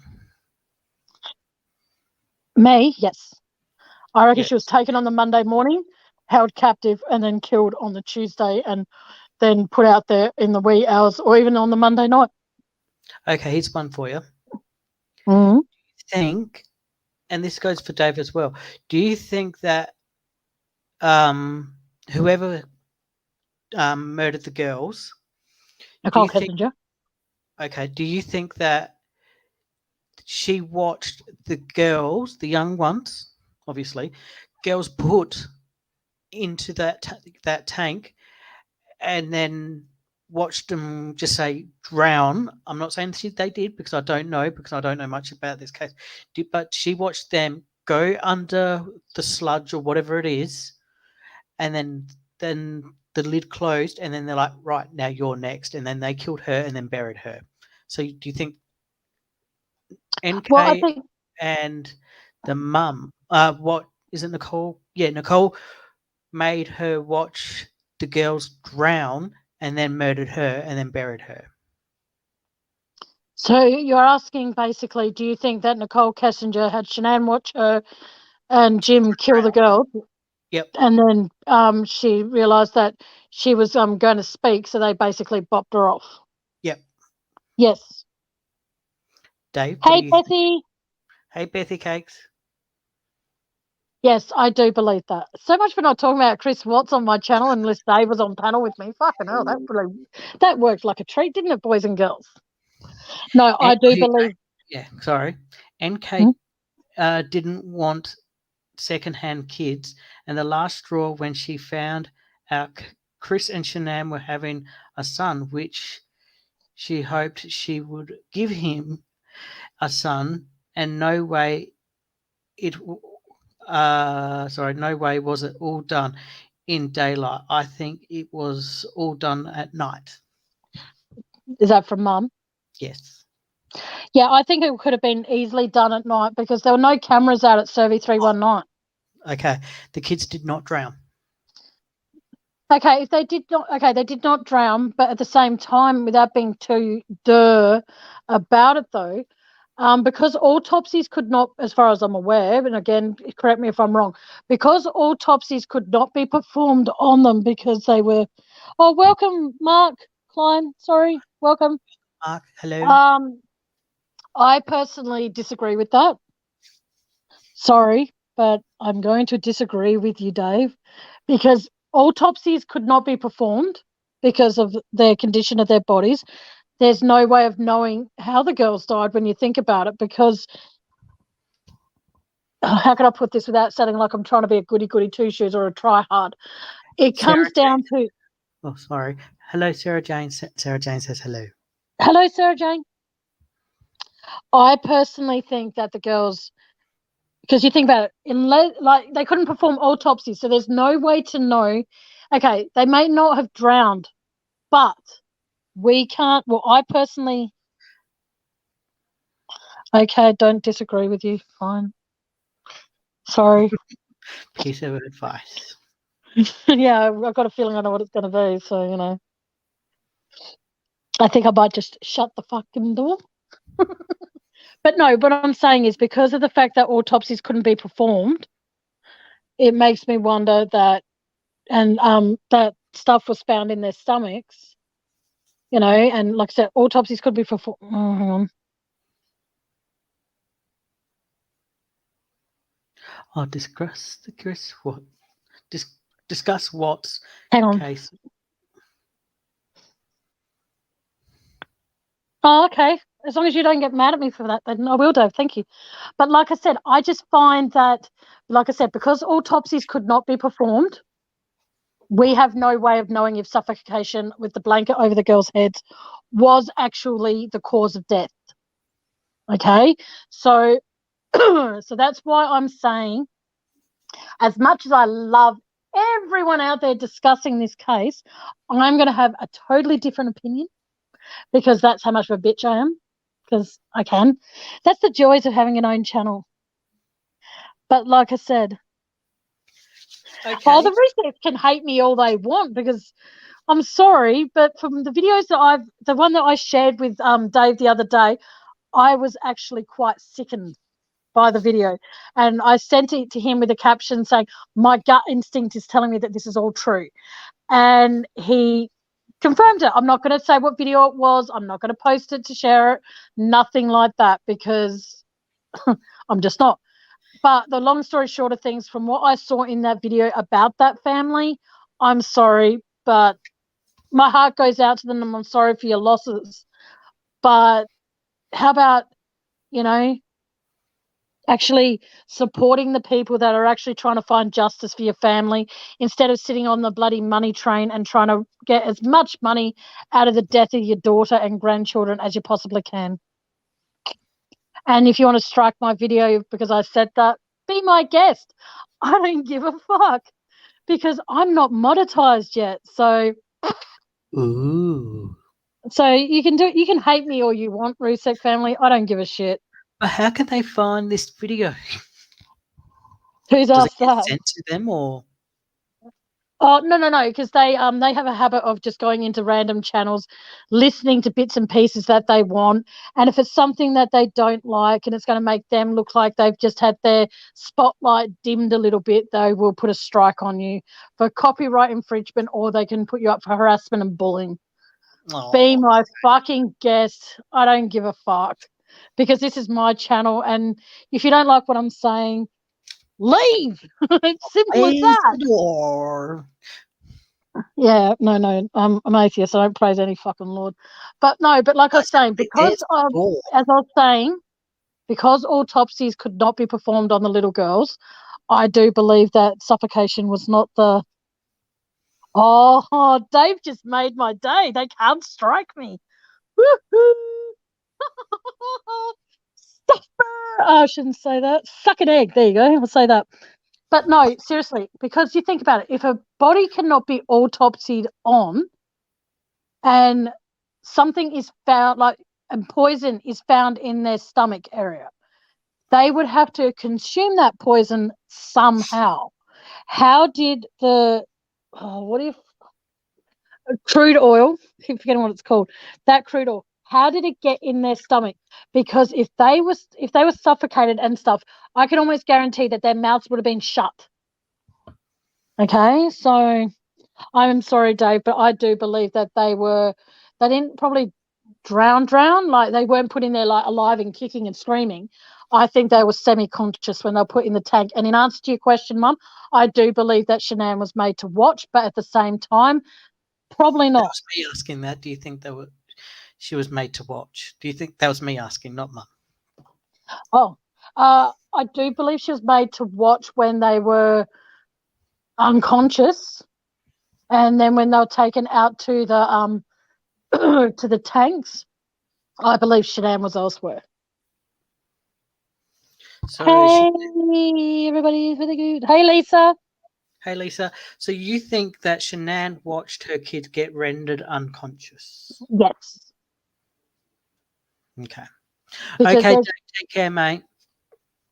all right, Dave, take care, doll. I mean, mate, buddy, Mate. pal. Thank you for answering all the questions that Mum had to ask, even though Yeah, they'll be. thank you, Dave. That meant a lot to me. Now Jump you go edit your stuff. But like I said, I just don't think that they were deceased when they were put in the tanks. Neither do I.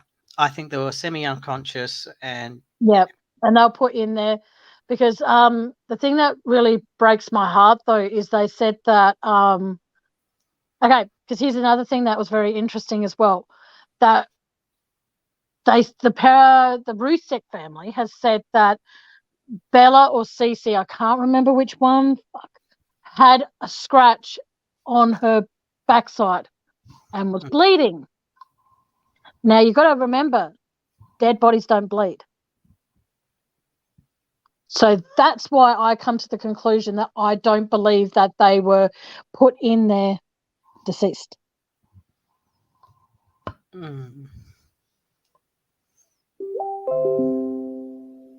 Sorry, Mike, what are you saying here?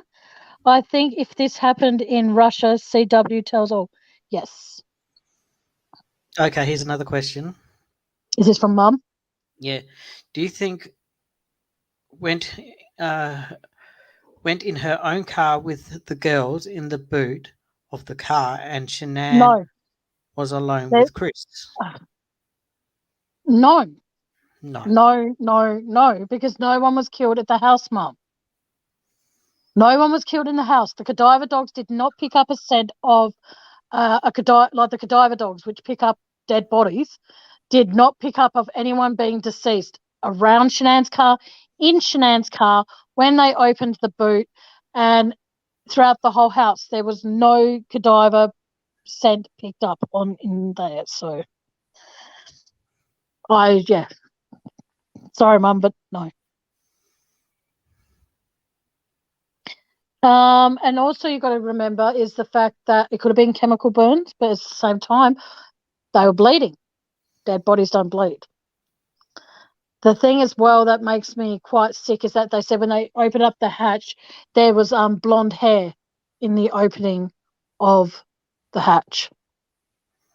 And that actually breaks my heart because it makes me think, well, they must have been like, really shoved in there. No, in Nick's car, did they ever check her car? No, because at the time of this is fun to answer all these questions. Feel free to ask as many as you want to, by the way, Mum. I don't think so because at the time where when NK's house or apartment and her car was about to be investigated, she had sold the car. But did the police get it back from the person that bought it? No, they couldn't. I don't think they ever found the person she sold it to. So there you go, guilty straight away there.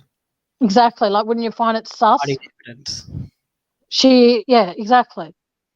Because you think about it, okay, you can hide a lot of things, and you can lie about a lot of things. And for those who believe this is something I wouldn't say, you can lie through your teeth to a lot of people. But if you are a believer of God, you can't lie to God. And that came from a particular Australian true crime thing that I watched used to be the one that Lisa McCune used to host, Forensic Crime Scene Investigation Australia. And that's what someone once said. They go, oh, you can sit in a jail cell and you can lie every day of your life, but you can't lie to God. And that is something that I do strongly believe. You can lie to police, you can lie to family, you can lie to friends. But if you are a true believer of God and you do believe that God will seek vengeance on your past crimes unless you repent your sins and all that shit, God will get his revenge. So obviously, you know, hang on, what's this? Sorry, give me a sec. Oh, hang on, there's a message in my private chat thing. Yes, I am using the drop still. Yes. Dave's back. Welcome back, Dave. Dave. But That was quick. But no, but like I said, I do find it like it comes down to, like I said, if you are comfortable, as clearly as Nicole Kessinger is, knowing what she knows, well, we don't know what she knows, but we know she's a guilty bitch. And it comes down to, if there are people out there that want to protect the woman, that let's put this out there as plain as day. Let's just say a hypothetical, okay? This is a 1 in a billion hypothetical question. Nicole Kessinger is not in any way, shape, or form involved. Why would you still want to protect the woman who was potentially going to ruin your fucking family? I don't get that. Why would you, hey, Craig B, why would you want to protect someone that was going to destroy your daughter's happiness and take the father away from your grandchildren? You know, like, are you that fucking horrible, heartless people to do that? Why protect her? Bethy Cake says, is there any record that NK actually sold her vehicle? She lies so much. I personally don't think she did sell it, because you think about it, okay? If I sold you something, Andy, and I sold you a set of steak knives, and you knew, or you found out later, that knives in my house were considered a murder weapon, would you then go sell them? No. Or would you go to the authorities and go, hey, I bought this off, Tammy, these off Tammy. I think you might want to have a look at these. Sister or no sister, it doesn't matter. You would take them to the police and say, I bought these off Tammy. And I heard on the news that kitchen knives that were missing from her house. Did they search NK's house? No. So Anything, the moment Chris said, I am guilty, I did it, rah, rah, rah, anyone else linked to it, anyone else that could be considered as a suspect was, what's the word? Extinguished as a suspect. Ruled out. Yeah. And the truck, as Dave just wrote, the car was in her dad's name and not her name. So basically her dad could have done anything with that car. And the question I would like to see now is, wherever the fuck Daddy Dwayne Kessinger is from, around the time of the deaths, check if there are any car fires. Just saying. Were there any cars that have been, like, look up police reports, see if there was car theft. But don't forget, though, in one of her interviews, she also said, oh, I lost my job. But then she says that, her contract was up. Very odd. And also the fact that she goes, I've got to sell my car. I've got to find a job. Homework is a good job. If you're into that kind of shit. So,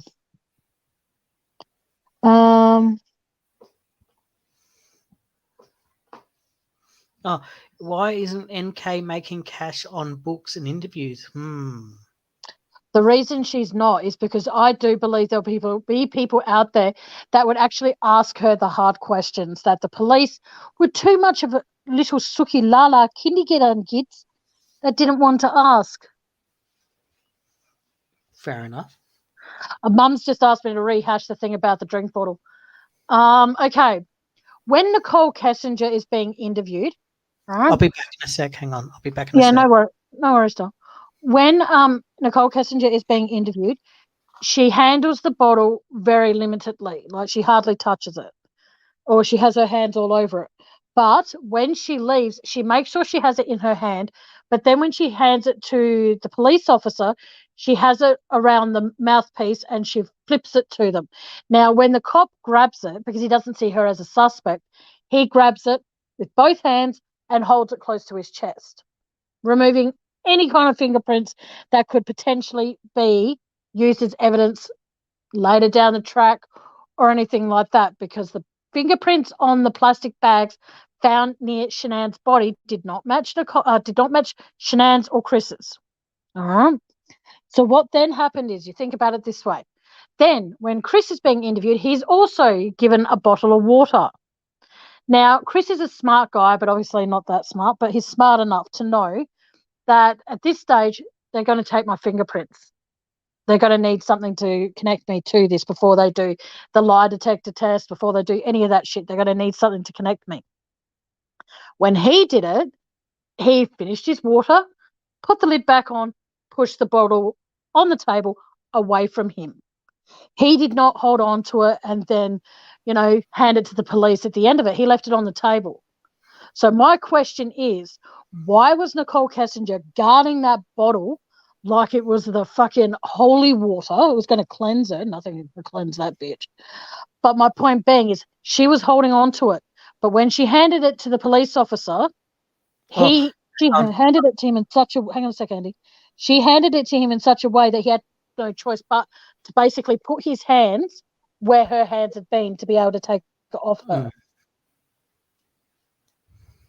No worries, Dave. I'll see you soon. Take care, Dave. No, have a good night. Take care, Dave. Thank you for coming back in here. Take care, Tiger Girl. Look after yourself. Take care, Tiger Girl. Time with us. Sweet dreams. But yeah, so like I said, it doesn't make any sense at all. Like, if I hand you a bottle of water, okay, or you hand me a bottle of water, I'm drinking it and all that sort of shit, and then I hold on to it at the neck of it, and then I use my thumb to flip it back to you, so to speak, not throw it though, and like flick it so it's still in my possession. But then when you grab it, you're going to grab the bottle, like the base where the liquid's been. You're going to grab it there. Mm-hmm. So what's going to happen is that if I had handled it there, which she had, your fingerprints then are going to override mine, and you won't. And if they're, because his fingers were quite sausage fat looking things, his skin oil, his DNA and all that sort of shit. And considering it was a hot day, we wouldn't think so with what Nicole Kessinger was wearing, cross-contamination of potential evidence. Aussie Girl said, I think that detective was thinking through his penis. I definitely agree. I definitely think. Because by the sounds of it, she was... Welcome back, Van. Welcome back, Van. So when she was touching it and everything, mm-hmm. do you think that's a sign of fidgeting and a bit of nerve? Yep. Now, hang on, put the bottle back. Put your fingers, your pointer finger and your do it like you're doing scissors. Yeah, but do it, like that. And now flick it forward with your thumb. Yeah, that's how she had. Do it on camera. Hang on. Hang on. So, okay, I'm just trying to. Like this. Yeah, exactly. But she didn't flick it so it fell out of her hand. No, she did it like you just sewed, but still in her possession. Now, when he grabbed it, he would have grabbed it in a way that would have grabbed around the label. All right? So that's where she had her hands on the bottle throughout the interview. So with the way she flipped it to him, he would have no choice but then to put his fingerprints over her fingerprints. Potentially cross-contamination of evidence. Yes. That's what I'm saying. So I've always thought that, like, I only noticed it when I watched it again recently.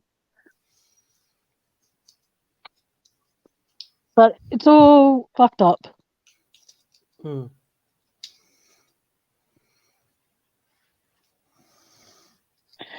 Oh, I think personally, if you have an opinion, and this is where I'm very nice to my subscribers, if you have an opinion and it involves swearing, please feel free to swear. I am not going to have my mods time you out, or I'm not going to boot you from my channel or anything like that. I just think that if you need to have an opinion and it involves a swear, swear. It's all good.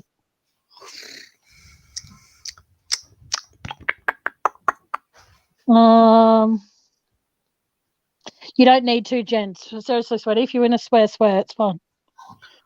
Okay. I apologise in advance if anyone finds swearing offensive, but sometimes you just need to be able to drop the F-bomb. And as you're writing a comment, and that's completely fine.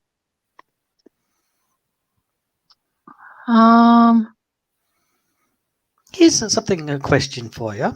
Yes. Off the Chris Watts case for a moment or two. Yes. Because someone types questions to this guy on Snapchat and he answers them the best way he can. So here's a question someone asked him. How do you reject someone you're not into? Tell them to fuck off.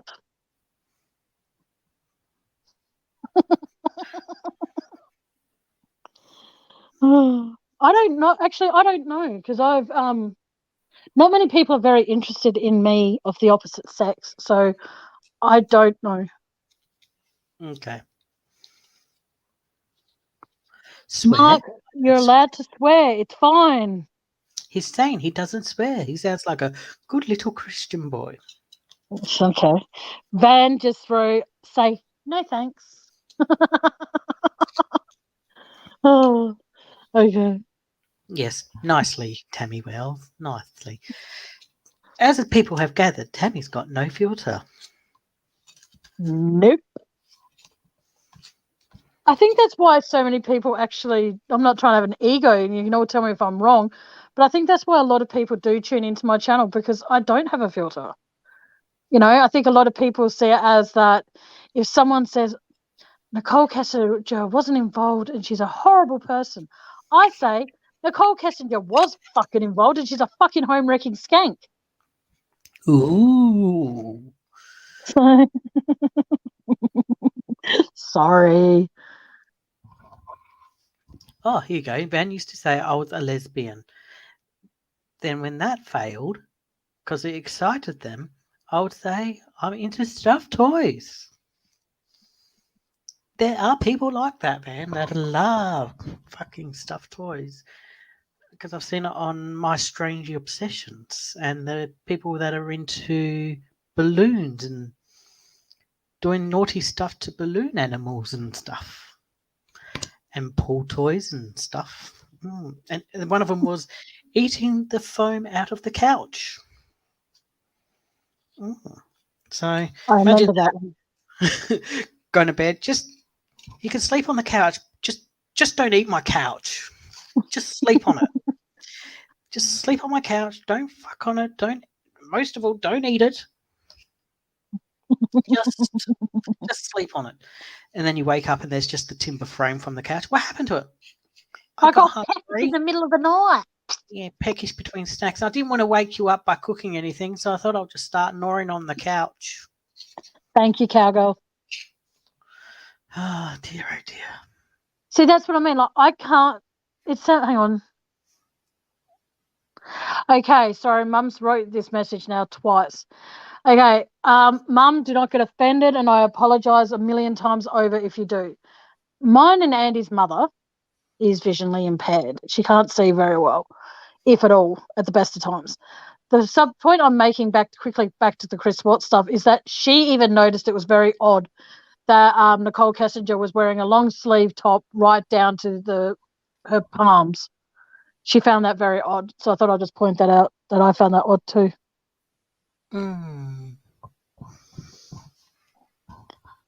Here's a question for people in the chat. What's been if just say you've had one or more partners, I'm sorry if you have, but what's been the thing that's turned you off the exes? Did they start gnawing on your couch? Did they start barring up it? What turned me off my ex is that he became violent with me. Yeah, I know that. Well, you asked chat, and I just thought I'd just get the ball rolling by saying, oh, and Yeah. also he fell in love with our sister, so as in Mm. mine and Andy's. So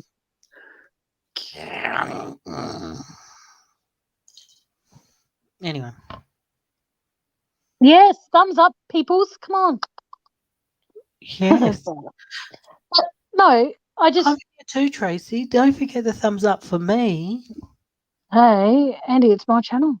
You don't do much Oh, on your channel. chewing and eating in bed. Oh, There's the giraffe.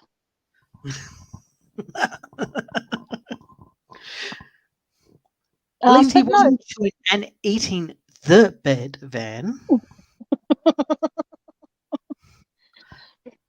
uh, Talking about chewing and eating in the bed. I remember when one time Mum told me she was sleeping next to Dad one time, and it was dead silent in the whole bedroom. And Mum woke up through the night, because this is when Mum would eat through the night because she was peckish and all of that kind of stuff. It was all dead silent. Dad didn't have the radio on at this time or not. And Mum reached over, opened the drawer that was next to her. She reached in quietly as she could, reached in, got some chips from the bag, and started chewing them. She chewed them a bit loud, and Dad's like, Meredith, Posse, you're eating those chips again, aren't you? okay. Sorry, go on. So I think she stayed quiet, or she's like, with a mouthful of chips. No. I just thought it was a funny story to say. I guess it's not funny, but anyway. Okay, here's the. I love how Van goes. And the. I think it was the noise I made, or Oh. it was me saying, at least he wasn't chewing on eating the bed. But anyway, sorry if you took offense, Van. Sorry. Okay, but Mum, I did answer your question. I said that it was very strange how she wore the long shirt top. Yeah, I more or less answered it, Mum. Oh, my ex was on the spectrum. It was hard to communicate. He's highly intelligent but boring. Most highly intelligent people do bore me. Like, I like people that are more or less like. I love when I can have conversations, like with Van and Emu and other people on the YouTube community that I communicate with. And I find that if I can have a conversation with them just about absolutely anything, it is an absolute blessing. Oh, I'm sorry to hear that, Van. I did not know. I did not know. Oh, here's another story for you. Who's this about first? Huh? Who's It's another story that we got told growing up. Oh God. I think Mum was pregnant with, of all people, Damien, and and Dad had finished work at this time because Dad was working in the taxis, and taxis. Yeah, Dad had gotten into bed, and he got all comfortable and everything, and then Mum was talking in her sleep, and she said to Dad, "Can you go out to the driveway and get the can opener?" So, and Dad's like, "What do you want about?" And she's like, "Can you go out to the driveway and get the can opener? I left it out on the driveway." So Dad got out of bed, got dressed or whatever, and she went out to the driveway, and he's like, comes back, he's like, "There's no can opener on the driveway." And Told you my family was nuts. then all Mum did was had a smirk on her face and turned over and went back to sleep. Oh, yeah, just turned over and went to sleep. She was talking in her sleep. So, yeah. Weird things. Oh, sorry. Other traumatic stories you want to tell us about? Tell my chat about I lost 2 viewers because of that story. Thanks for that, Andy. Oh, Come back. you're welcome. No, it's not. It's meant to go up, not down, dear. I ended up But with no, my musician. mm, That is true. All families are nuts. Like my recent ex-boyfriend, he was very, very highly strong. not highly, but he was intelligent. Like he used to educate me about things, and we used to talk about things, and like we would communicate on the same level about a few things. But there was things that's like, oh shit, what do you want about? Tell me more. Tell me more. Tell me more. Anyway, I don't know the rest of the words, but anyway. Was it love at first sight? Oh yeah, was it like love at first sight? Oh, Oh, here we go. What's this question, Mum? I don't know that story about the rabbit. I don't think. I don't want to talk about my family history that much, Mum. Sorry, Mum. I don't know. Sorry. If you want to, okay, we'll tell a story about good old Dad. Why not? Why not? While we're growing up, Dad claims he was in some army, and he reckons that he had guns pointed at him, but he killed 11 people. That went up to 13, that went down to 15, that dropped down to 5, that went up to 10, and the numbers kept on changing. Anyway, these people supposedly had guns pointed at him, but he killed 11 people in Vietnam with his bare hands. Like, okay, that story would have been maybe plausible if you're old enough to be in that war. And second of all, it takes like a second to pull a fucking trigger compared to doing a hand movement to kill someone. Like, I remember when he said that story one time, and who was with us? Nana. And what did Nana say? He was a spud peeler. Sorry, Mum, but we have to tell funny stories occasionally. Or one time, I was going to join the army. I remember this one, and I went down to Nana's with Mum and Dad, and there's Nana. She made her traditional sandwiches, her egg sandwiches. So we're all sitting around the table, and then Dad takes a bite of his, and as he was pulling the sandwich out of his mouth, his teeth came with it. And he looks at me, he's like, shh, like shut up kind of thing, and he goes into the bathroom and he takes his teeth out, and he comes back, and then Nana's like, Peter, where's your teeth? He's like, I put it in my pocket, Mum. And she's like, well, if you got them, you have to wear them. And he's like, they came out the sandwich. And she's Or the one time I went down to Murray Bridge with Mum, Dad, and Nana again. And Dad's like, oh, here's hang on a second. Do you notice a pattern with this, guys? I was never invited on these outings. Do you see the pattern? Dad's like, oh, here's a nice place to park. Little did we know where we parked was across the river, Murray River, mind you, was the cow farm. So there was flies galore. And so we were like, and it makes me talking about the flies kind of thing. It makes me wonder this Carl Barron story, the silent but deadly fly wave. So if you're watching someone from a distance doing this to flies, you're going to look like, from a distance, you're going to look like a bloody psychopath. So you're like this. And people are going to be like, oh, I don't want to go near him. And then you hear, fuck. Yeah, he's psycho. He might be on day release or something. He just looks a bit crazy. So come on, kids, we'll go into this entrance of the shops, not that one over there. Yeah. It's just, yeah. There was a lot of stories that when we were growing up, like our father used to dance like a maniac. Oh, he was. He just. Do you want to demonstrate how he used to dance, Andy? No. Oh, come on.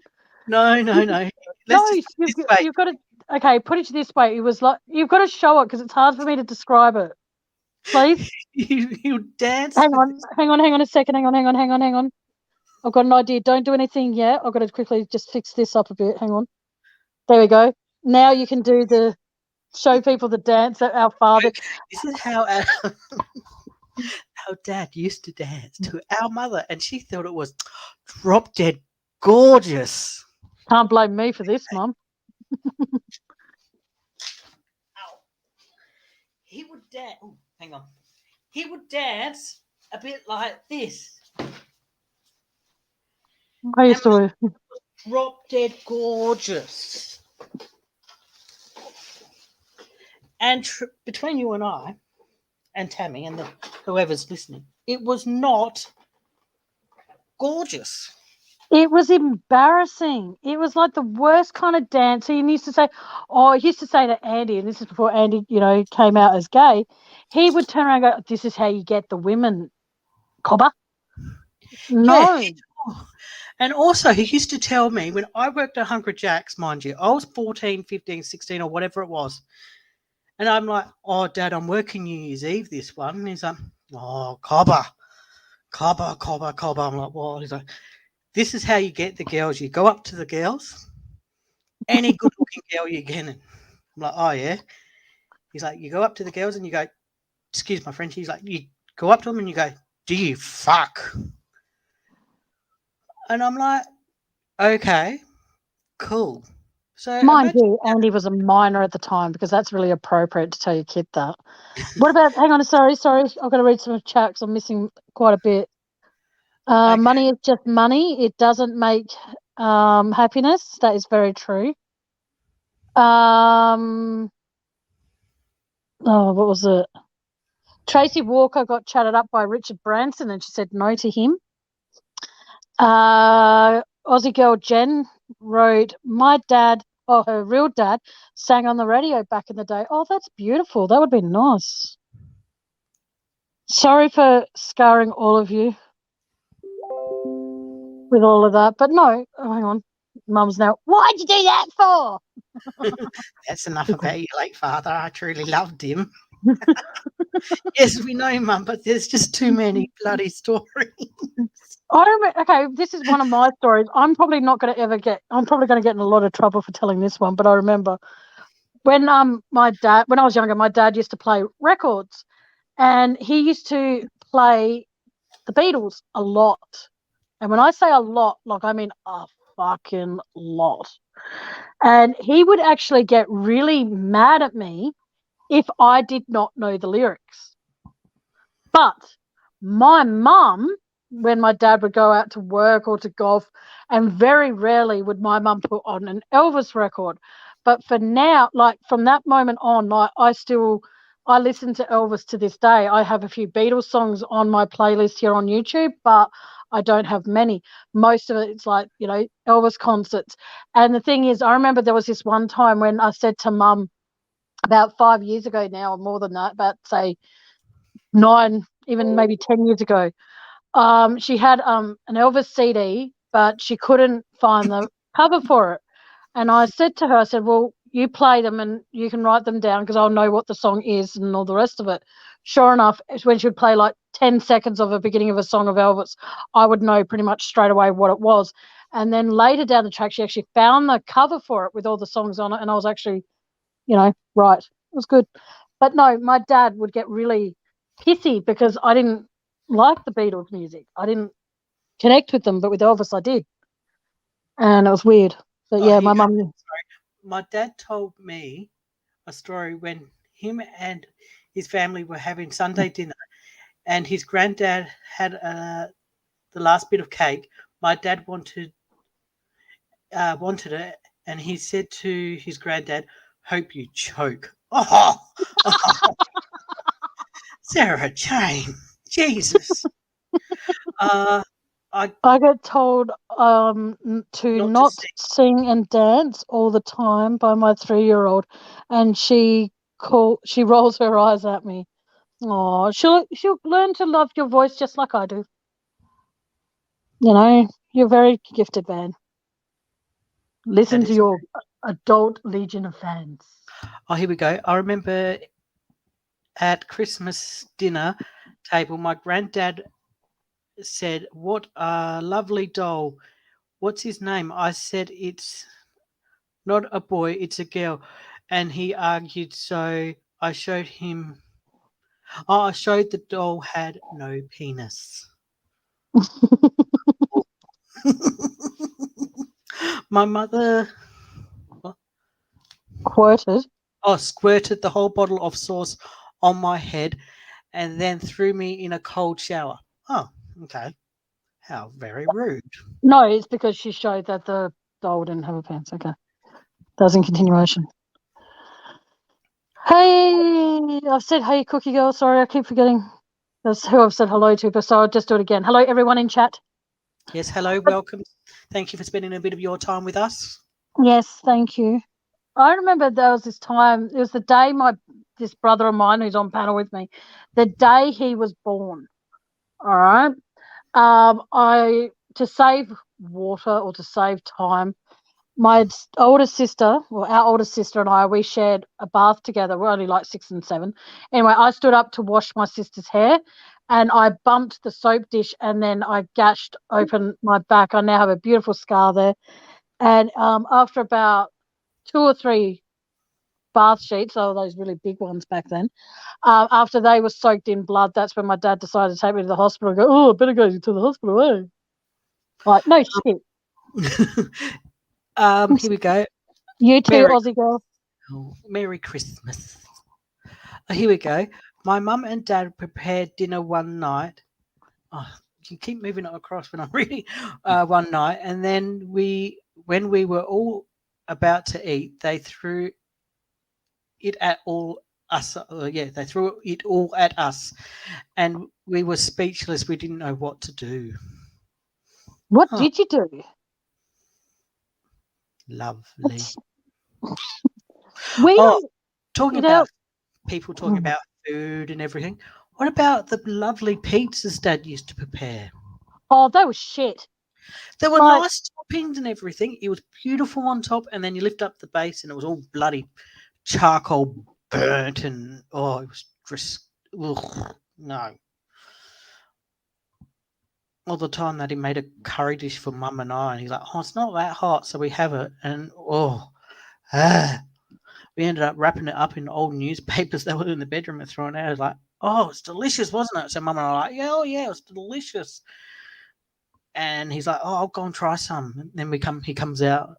He's like, "Bloody hot, wasn't it?" Yeah. It was only Vindaloo. What about oh fuck. While you're thinking, Hang on, go on. My dad choked one night on steak and then coughed it up all over the dinner table. We didn't have dinner that night. Oh, I could see why. I wouldn't want dinner after that either. Okay, here's one. Now, I'm going to get into trouble for saying this, but I will anyway. Growing up, our father used to drink a bit. Burnt pizza, but could he cook fish? Oh my fucking God. He could cook that to perfection. And I mean store-bought from the fish and chip shop kind of perfection, guys. It was absolutely beautiful. Oh, sorry, Vance just answered my question, said, well, what did you do? She goes, looked stunned, got the tomato sauce bottles and squirted back at them. Oh.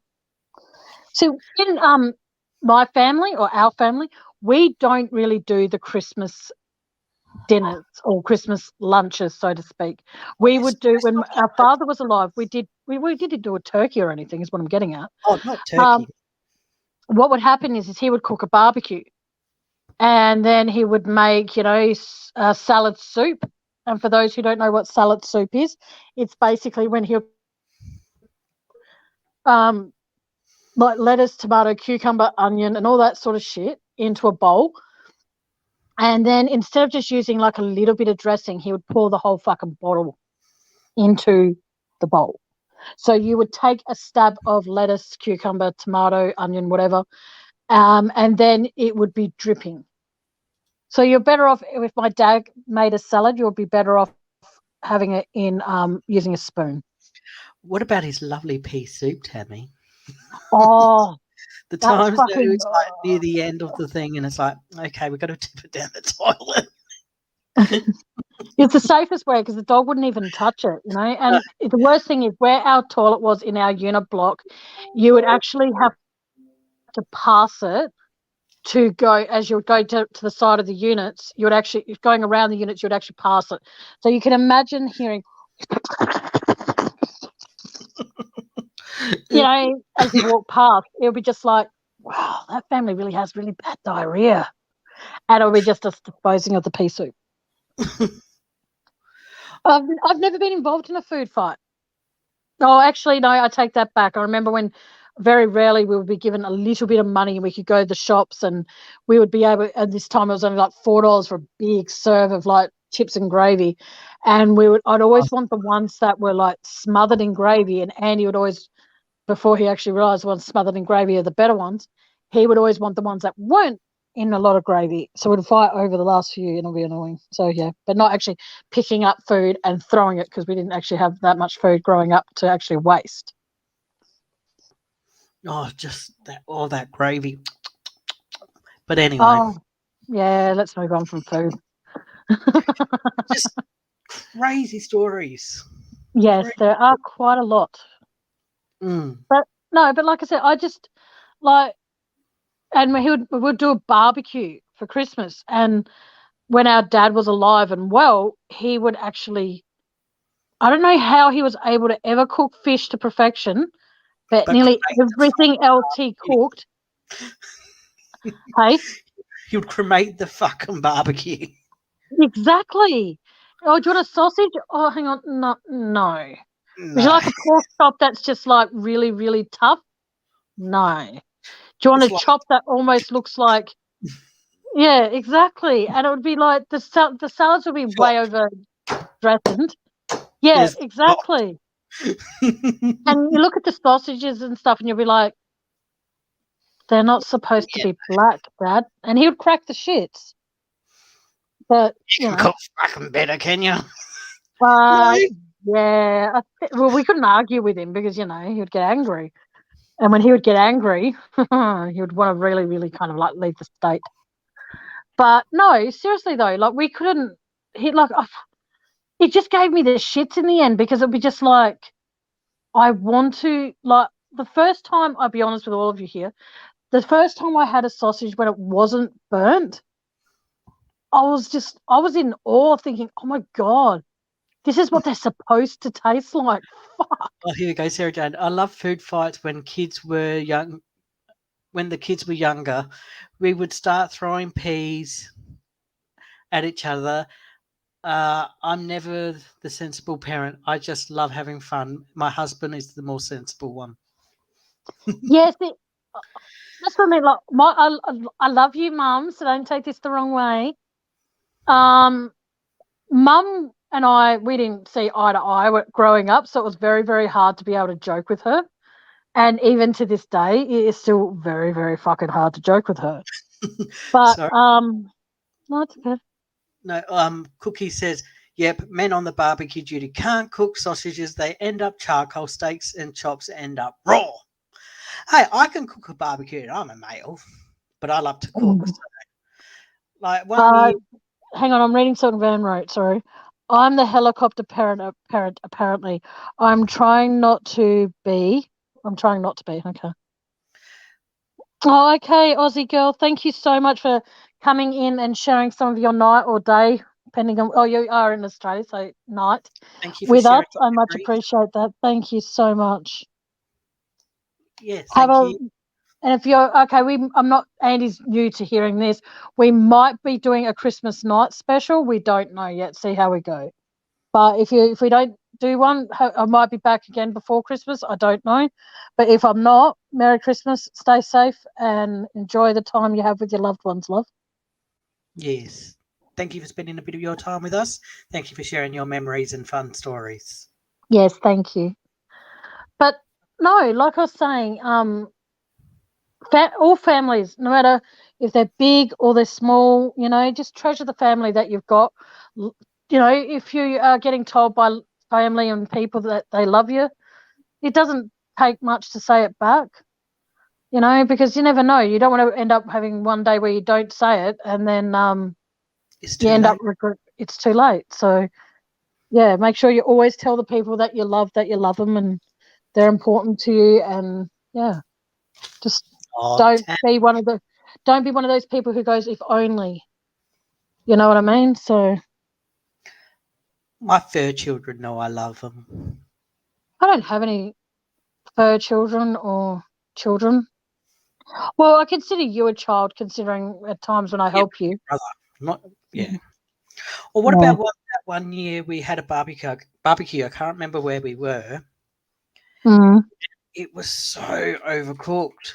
Everything was just yuck, dry, and Wasn't that last year's? I think so, but I can't remember. Oh, it was just Oh, disgusting, and I spent a do you remember? lot of work into Yeah. it. And you Yes. work onto some of the stuff, and Hmm. I and remember. it was just revolting. Yeah, I couldn't. No. Mm-mm. Oh, Mum didn't even like it. The dog didn't even. Anyway, we'll move on from disaster barbecue stories. Oh, what about that one time when we had a barbecue and Dad was alive, and he put all the meat on. Like, in my opinion, you always have to let a barbecue heat up before you put meat on the grill. He did not do that. He just turned on the barbecue, forgetting that it was gas. Keep in mind, guys. And he just put the meat on. It goes back about half an hour to an hour later. Why isn't it fucking working? Dad, you need to light it. And he lit it, and luckily he moved back as quick as he fucking did, because he would have singed his eyebrows completely off. I He went, remember that happened with the charcoal barbecue. Dad's like puts the charcoal in because this is, mind you, this is the first time. It was only when I was 17, 18 or something. He's like, "This is how you do a charcoal barbecue." I'm like, "Oh, okay."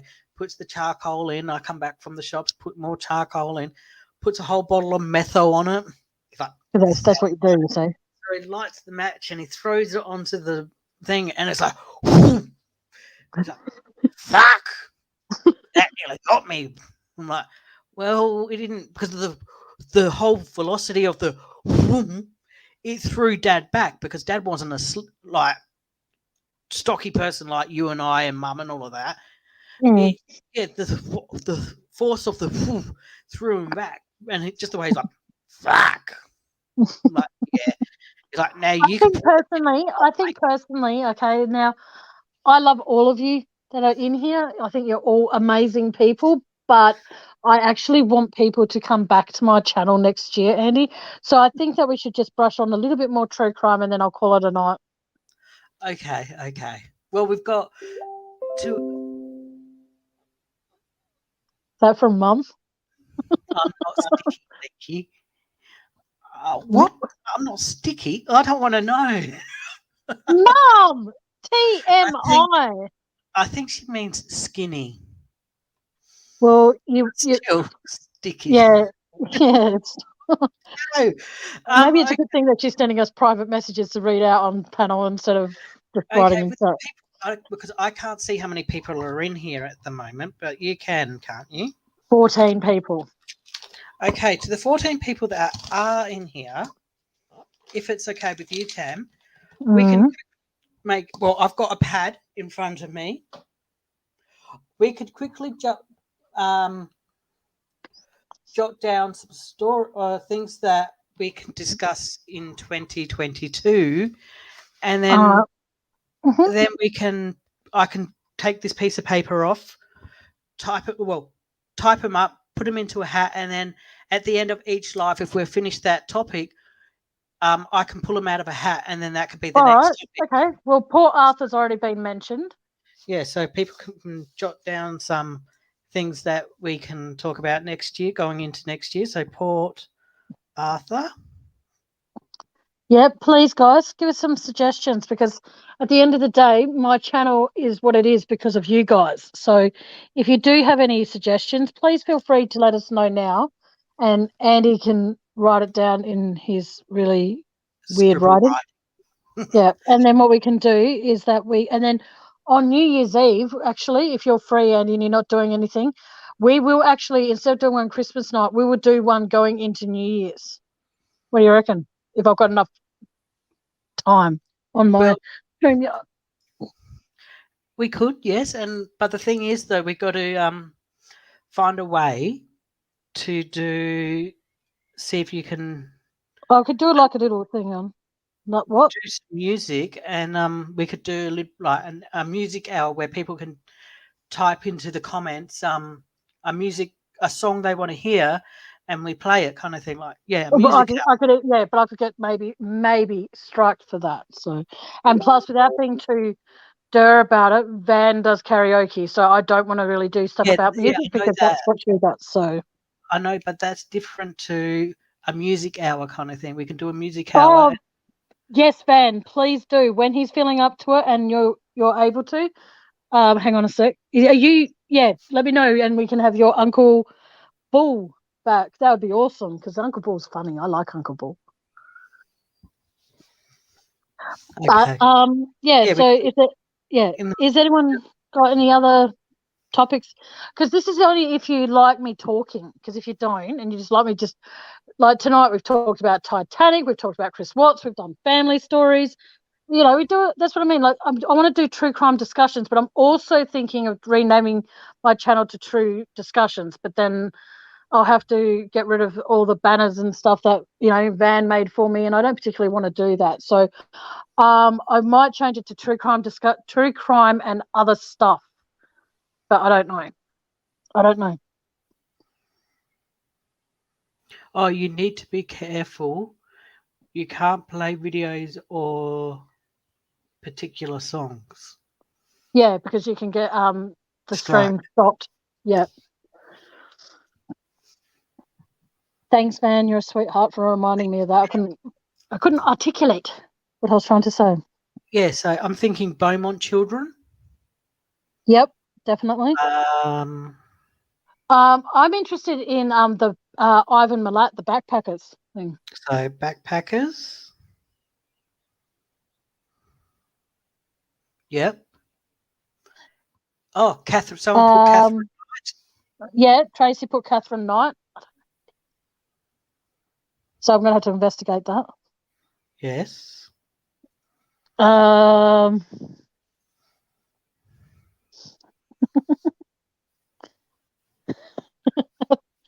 Okay, anyone else got any ideas?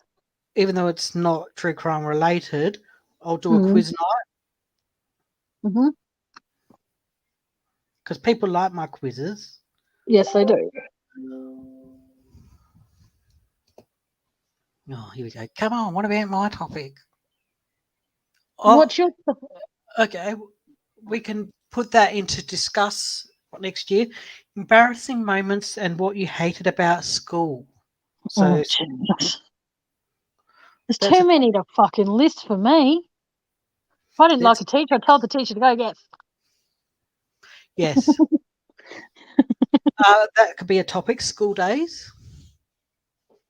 The Chameleon. Have you heard of that? Eddie? I'm willing Cowgirl. to research him. Yeah. Cowgirls. Oh, with this, can you do me a favor? Can you put next to the names of put next to can you put Tracy next to Catherine Knight? So then that way I know Tracy suggested it.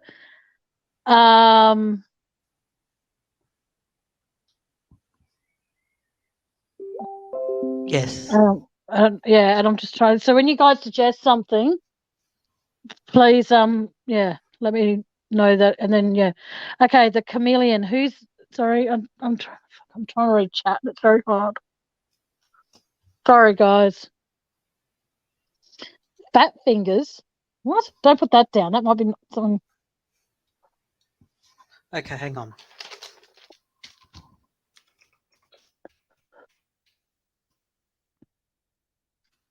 Any suggestion you want me to talk about? Like, it doesn't have to necessarily be true crime. My mum just made sure of that. But yeah, all suggestions are greatly appreciated because I would like to be able to. William Tyrell. Yeah, I'll get onto that. Hang on. I'm just doing something. Hang on. Okay. Where are we? Here he is. Da da da da da.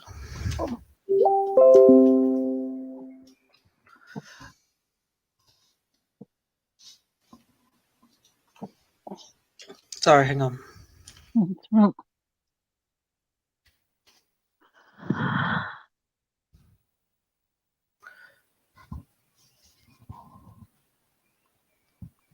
Um.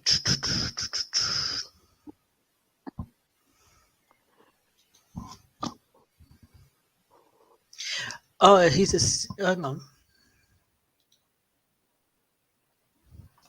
Oh, the Chameleon. Oh, is Stephen Morin. He was an American serial killer All right. responsible for at least 40 murders of young children. Seven. Oh, here we go. Seven girls and young girls and women, and 7 men in the 1970s and early 80s.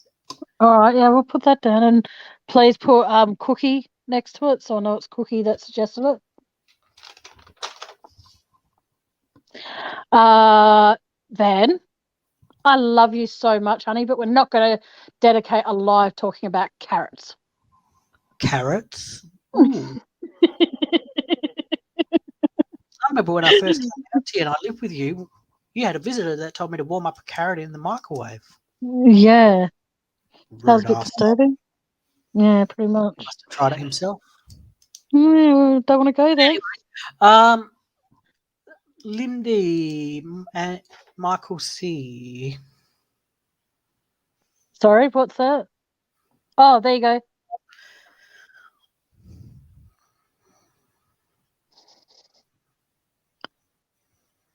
Thank you, Cookie.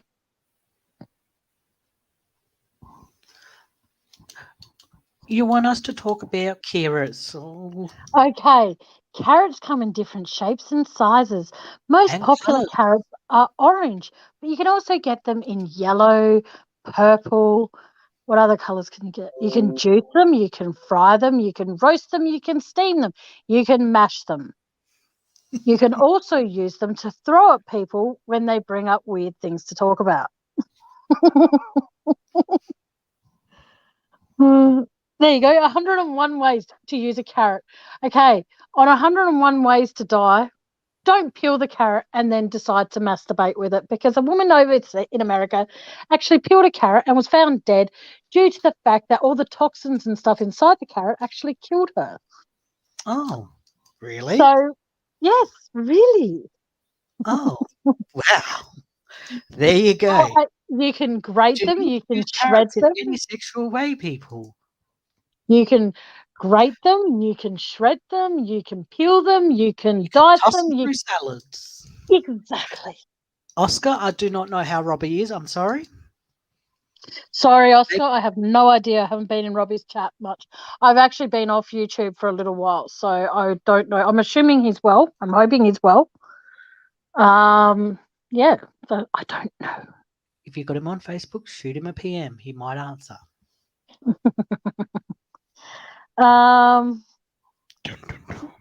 Anywho, but no, come on, guys. Let's suggest more things we can talk about. There's 12 months in a year, so we need more suggestions. And I'm going to be a total bitch here and mention it. If you wish to donate to my PayPal, the description's in the link. The link is in the description, but don't feel obligated. That's all I'll say. Buy me a Christmas present. And Mum. Oh, yeah. Come on, guys. Help me buy a present for my mum and my brother, because, you know, money's really tight with doing things. So, you know, help. Hang on.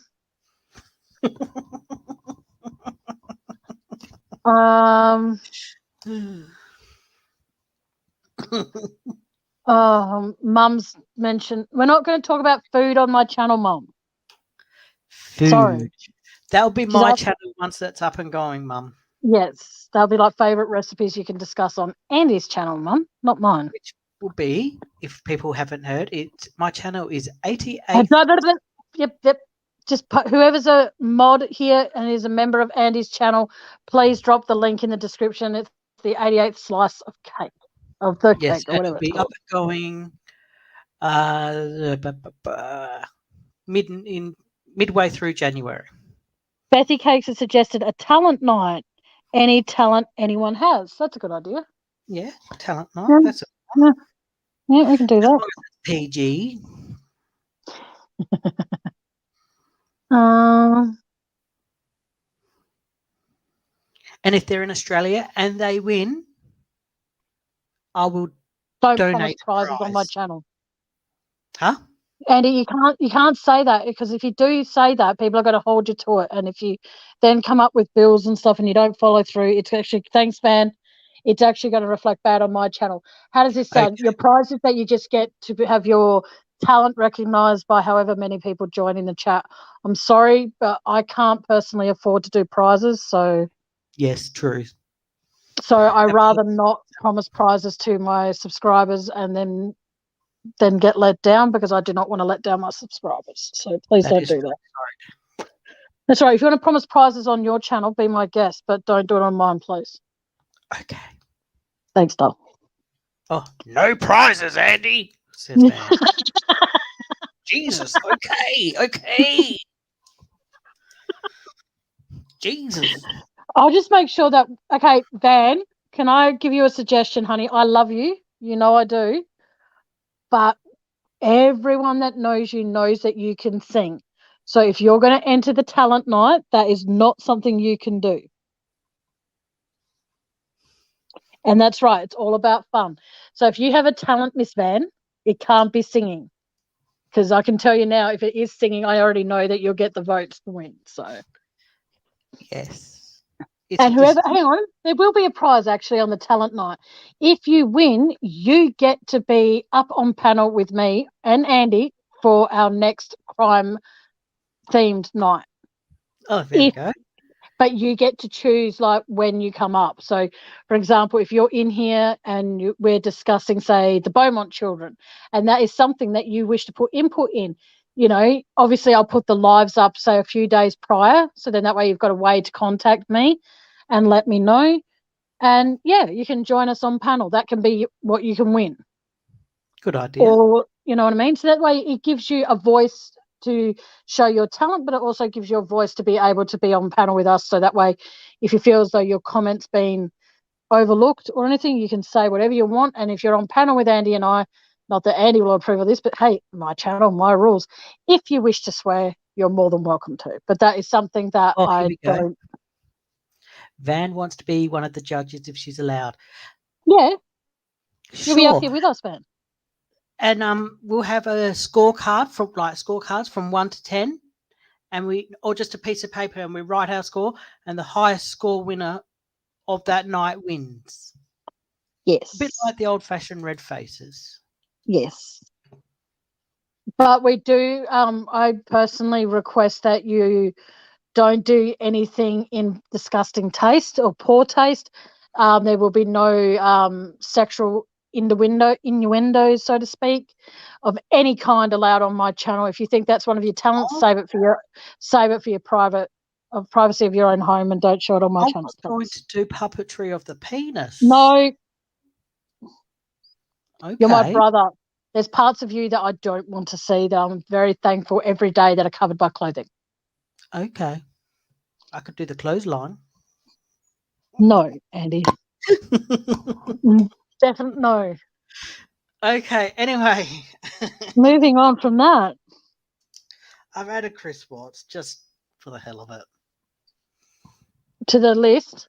Yeah. Yeah, no, that's fine, because that's a topic that a lot of people like to hear about. Mama! Why are you both ignoring me?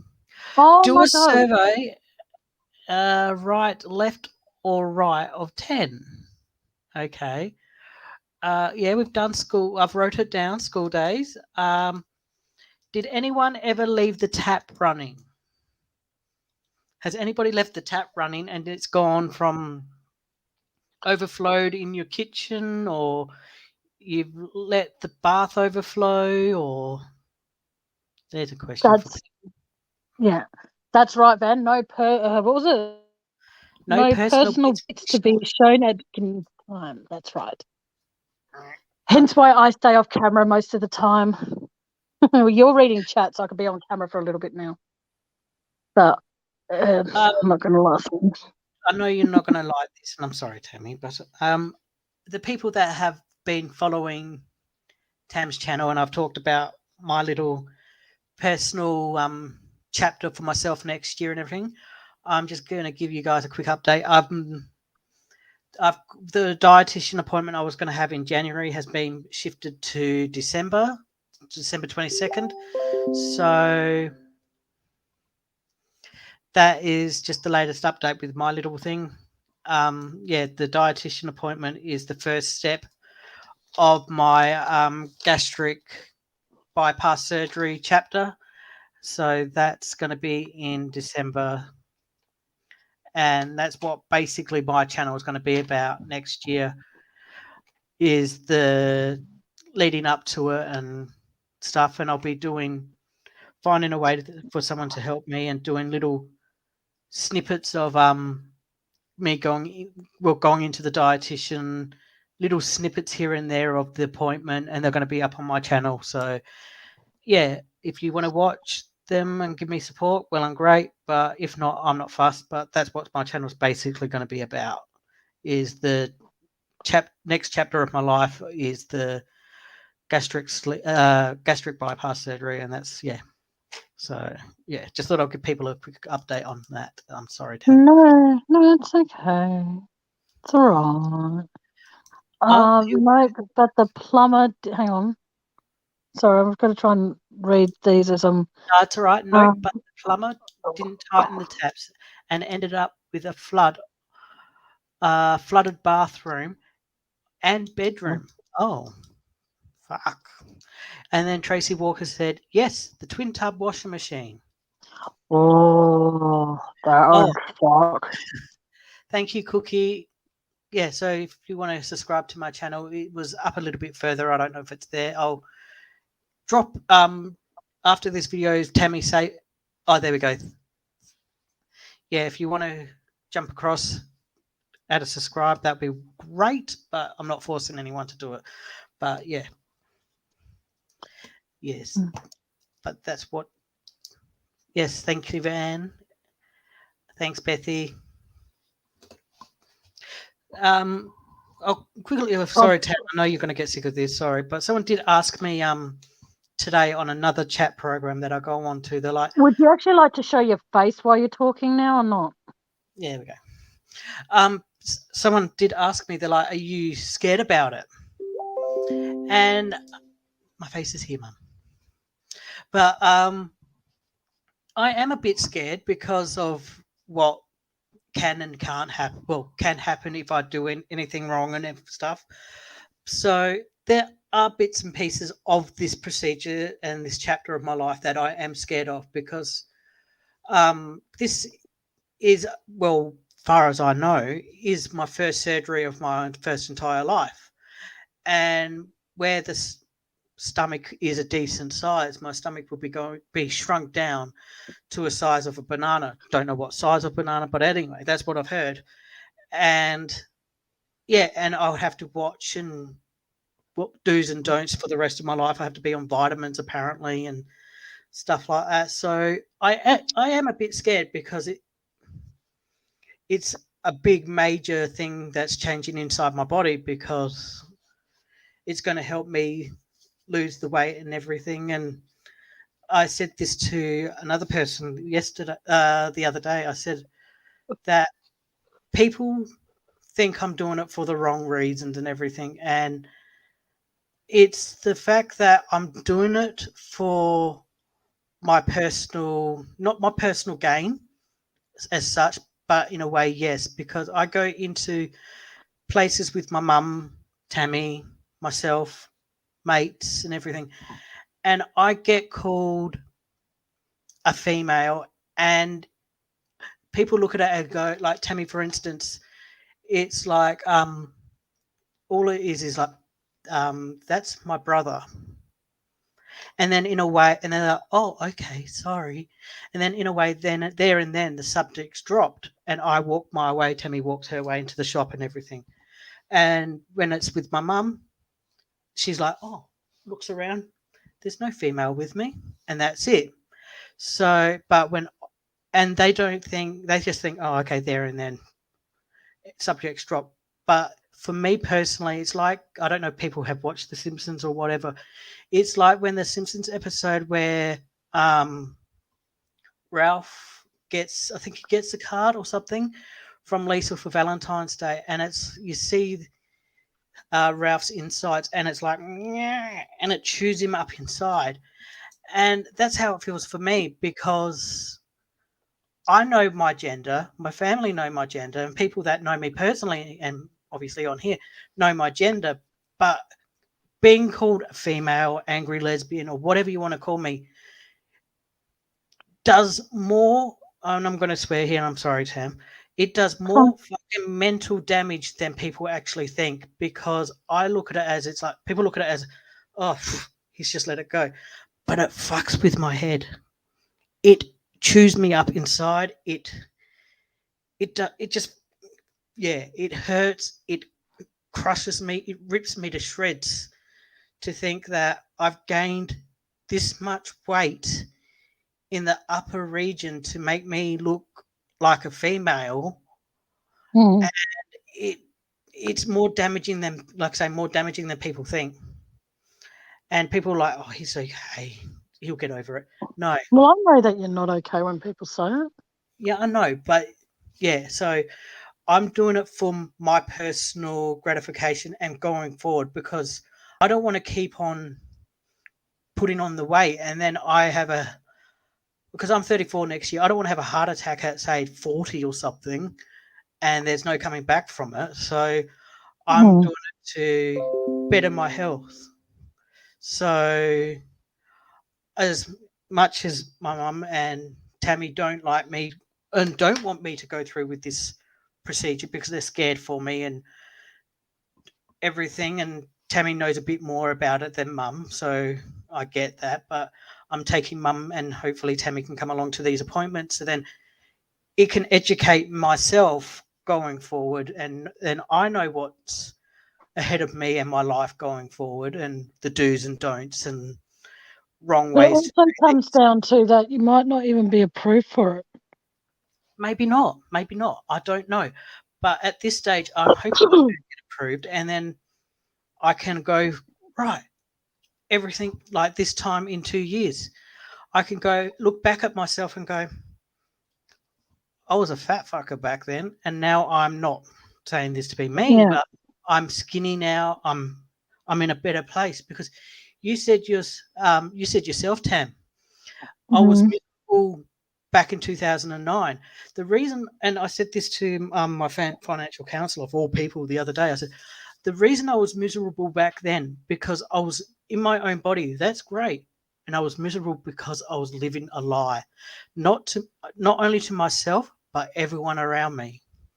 I knew I Mm. was gay. A few people around me knew I was gay, but for the sake of the household that Yeah. I was in, I won't go into detail, but for the sake of the household, I lived a lie. I kept on saying, I'm straight, I'm straight, I'm straight, I'm straight, I'm straight. Are And you reading I chat? must admit, I did bag out gay people. I'm like, oh, faggot, this. And I know you don't like that But word, that's and how I'm you, the people. no, but the thing is though, you're brought up like that, We like were. And everyone, and the only gay person that was allowed into the house was Dad's mate, Brian. And once he left, all the gay talk was let out. And it's like, oh, poof, and oh, don't go that way. And oh, look at him. He's walking like a bit like a girl. And for the sake of the household, I would go along with it. But when I came out, a lot of that came off my shoulders to think, I am who I am. yeah, exactly. And that's something that you should always be proud of, regardless if you're gay, straight, bi, trans. It doesn't matter though. Be comfortable in your own skin, and if the more you talk about it as you have tonight, I support you getting the surgery. What my concern is, though, is because you have a dog that's fucking hyperactive like there's no tomorrow. If you're having, say, for example, you're having a down day and he jumps on you and he pops a stitch, you've got half an hour to get to the hospital or you're dead. And my concern is that if you're having a bad day, hear me out, don't interrupt for a sec. And if you're having one of those really bad days, my concern is that you won't get the help. Yep. Okay. And that's what scares me more than anything, okay, is because I don't want you to have this surgery and then find that you can't eat the things you want to eat and then you get depressed because of that. But and I'm sorry to hear that. Sorry, Sarah Jane just wrote something, Andy, and you might want to, I've highlighted it. Okay. My daughter has a lot of mental health issues, and one of the reasons is because she wants to be a boy, and it's hard to understand. I 110% understand. I'm not saying because I'm a gay male and all of that is the reason I understand. I have heard so many stories, Sarah Jane, of this situation. Yeah, because where I used to work, it was run by trans people, and every once a month we used to have a transgender cafe catch up, and I heard so many stories of this situation that you just said, because there was older women that used to come in, and they'll be like dressed like a boy, and they'll duck off to the toilet and then come out as a girl because they couldn't come out to their wives or their husbands. And it was so heartbreaking to see because they were living a lie and they're scared to come out. Exactly. Well, Tracy, sorry to cut you off. Tracy just asked, Sarah, is there any organisations that you can reach out to? There is, compared to, say, when Andy first came out as gay, there are so many organisations out there, Australia-wide, worldwide, that might be able to help you. And, if there are groups out, like places out there where transgender people can actually meet up, I hope this isn't out of line to say, consider taking your daughter to a few. And then that way she can talk about it with people who do understand. And maybe you can sit in on a few meetings with them, and maybe that might help you understand. It's very hard to understand what it feels like to be, say, female, but feel like you were meant to be born a boy, or being a boy and feeling as though you're meant to be born as a female. It's very, very hard to understand that. But if there are organisations out there that can help your daughter and help you, then the best advice I can give for the time being is just be supportive. Don't turn your back on your child because they want to be a different sex. Like, you wouldn't turn your back on your daughter if she came out as gay, I hope. And so she's going through this, how can I put it, this part of her life where what she needs more than anything in the world is your love and your support and your understanding. And I beg of you, please don't turn away from her, because this is when she really needs you. Because over here in Australia, well, Adelaide in particular, the rate of people that are transgender that actually end up suiciding, as much as that sounds horrible to say it like that, they suicide because of the fact that they don't have people around them that understand or accept them for who they are. Like, you loved your daughter from the moment you found out you were pregnant, before your daughter even had a sex, so to speak. You loved your child. And as long as you keep doing that, your daughter's going to be okay. And I didn't read what Cookie wrote. Andy, I know. Yeah, Andy, I know a young woman who had the surgery as a part of her weight loss. I'll go to her channel and send you her Instagram. She's very real, positive, and bloody honest. Thank you.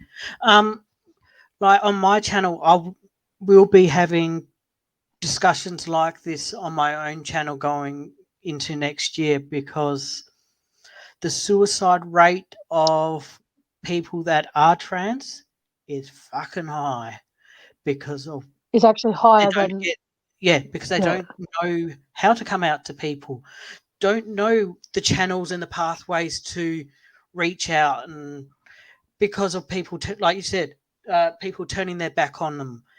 And because this is one thing that I'm very grateful for, and I hate to say this about Mum and you, Tam, I can go to you and go gay and say this is a problem. We can talk about it till the cows come home, and we can brainstorm ideas how to tackle it. I can go to mum and go, gay, this is the issue, and that's where it stops. Because mum is in the old school days of thinking, gay, okay, yep, cool. As long as they live their life and they're happy, that's that. And like mum knows that she's got a gay/bi son that's out there happy and everything. But mum can go to people, I've got a gay son that used to be a drag queen. That's all mum can say because she doesn't have the education of gay and everything under that banner. Because like you and I, we can go gay and we know things under that banner and things that follow it. But mum has got the education, and we did and stuff, and we didn't. We're brought up thinking that when you think, and I'll bring Terry into this, we're brought up thinking that gay was wrong. Yeah. You know, it was a wrong way of going and all that sort of stuff. And then we met this guy named Terry, and he showed Andy and I that gay people, bi people, transgender people, it does not matter what your preference in life is. You still have a heartbeat. You still have blood running through your veins, and you are still human. And Sarah, that's what my daughter says. She was meant to be born a boy. Then just shower him with I'll love. say him because that's how she recognises herself. Love and support him. I'm sorry if that's out of line for me to say.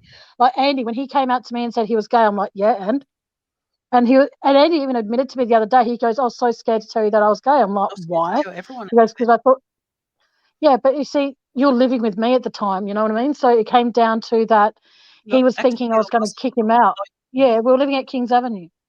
And you're in your room and you're listening to music and you're crying. And I was like trying to figure out what was going on. He goes, I got something to tell you. And I'm like, well, what?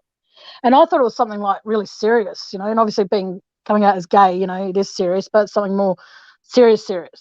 And when he told me, I was just like, yeah. And then I just gave him a great big hug and I said, you're still you. You know what I mean? And you never stop loving your brothers, sisters, whatever, your children. You never stop loving them, no matter how they choose to live their life. Because, you know, my concern for Andy is like, if you're going to be having sex with men that you don't know very well, wear protection. Do whatever you can. I just want to make sure that he is comfortable in his own skin, that he can wake up each day and be happy with who he is. And that's what your daughter/son needs to hear from you as well. He needs to know that he's accepted. Yes, it has, Dave. Sorry, Dave's like the conversation changed. Yes, it has. And Tracy, I will educate mum. Tammy and I will. Yes. But there's only so much educating we can do with mum before, no offense to mum, we love her, but she switches off. And she's like, yeah, that's enough. I don't want to hear any more. Oh, so, Dave's thinking of you. How sweet. Oh, but like I said, you know, if you've got children that happen to, you know, come to you and say, I don't feel comfortable with who I am, you know, or mum, I like girls if they're a girl, or if you have a son that comes to you and says, mum, dad, I like boys, you know, the worst thing, like back in the day, if you came out and said that you were gay, you were basically banished from your family. And I remember when my dad was alive, he even said to me, before Andy came out to me, he goes, oh, what's with your brother's pink hair? And because Andy told me not to say anything to him, I said, it's just a phase. And that was me not ignoring the fact that Andy was gay. It was actually me supporting him in not telling our dad. Because, and I'm sorry if you're still listening, Mum, you can get mad at me after the live or whatever. But the thing is, though, he would fly off the handle over the smallest shit. All right, he would flip out, he would get angry and stuff like that. And since I was 13, it was more of the verbal abuse that would be around. But what would happen is that I didn't know if he was going to hurt my brother. So when Andy, you know, started living with me, his fear was that I was going to kick him out. because I still lived with my ex would stay with us, and my ex hated gay people. And so Andy was in the fear that when him coming out to me, I was going to kick him out and then send him back basically to the lion's den of living with mum and dad. Okay, hang on. Sorry. Sarah Jane said, Tammy, she has borderline personality disorder. Sorry. Yep. Has, as well. But we are always there for her. I brought her into this world and I'll always be there for her 100%. Sarah Jane, that is beautiful to read. I love seeing that. Sorry. But to know that, yeah. Okay, I know this is exactly what you're going to say. I know I 100% agree with you, Sarah Jane. I 100%. And I'm glad that you're there for her. But one of the first things to do, stop calling her her. Stop calling her her. Start addressing him as him and he and his and stuff like that, because then it shows it just starts at home. It shows you as a mum 100% on board this journey that he wants to go. If you go keep around saying around the house, oh, she, he will think that mum's not on board. Fuck, what am I doing? What exactly? I don't know what. Does your I'm going to say your son here? Does he still live at home? Excuse me. Does he still live at home with you? The reason I ask that is because when you get a chance to sit down with him, talk to him and say, well, if you were, what would you like me? If you think that you were meant to be born a boy, you're old enough now. I don't know. I forgot. I think you wrote it above. I don't remember exactly, but 18. Ask him. 18. Ask what would he want his name to be? If he could be when he becomes a boy, what would he like it to be? And providing you, and if your husband is still around, I'm sorry if it's nosy, Tracy Walker. Oh, he is 24, but he's not 24-year-old. Yes, I understand completely what you mean by that, Sarah Jane. What I was going to say is, and again, you can tell me to mind my own business. Is your husband like the father of him? Still in the picture, like living with you guys both? Because if he's still living with you and your husband, okay. Well, does your husband support this, how he's feeling about this, or his father, does he respect it? Because the best advice I can give, as much as it sounds nosy, ask him how he would like to be, what he would like to be called. So say, for example, I'll say now your daughter, say her name is Sally. Ask Sally what would he prefer to be called. And that way, when you do speak to him, you can ring him up and go, hey, Scott, or whatever name he wants to be referred to as, because like Andy said, that shows that he has your support, he has your love, he has your undying support and everything like that. Because believe you me, it's it's a hard road. I'm not going to say it's not, but if he has your support, he knows that he can. Yeah. It takes a long time to adjust, because where I used to work, like I said, it was owned by trans people.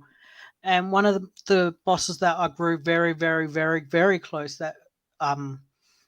close to on a personal level and everything. Her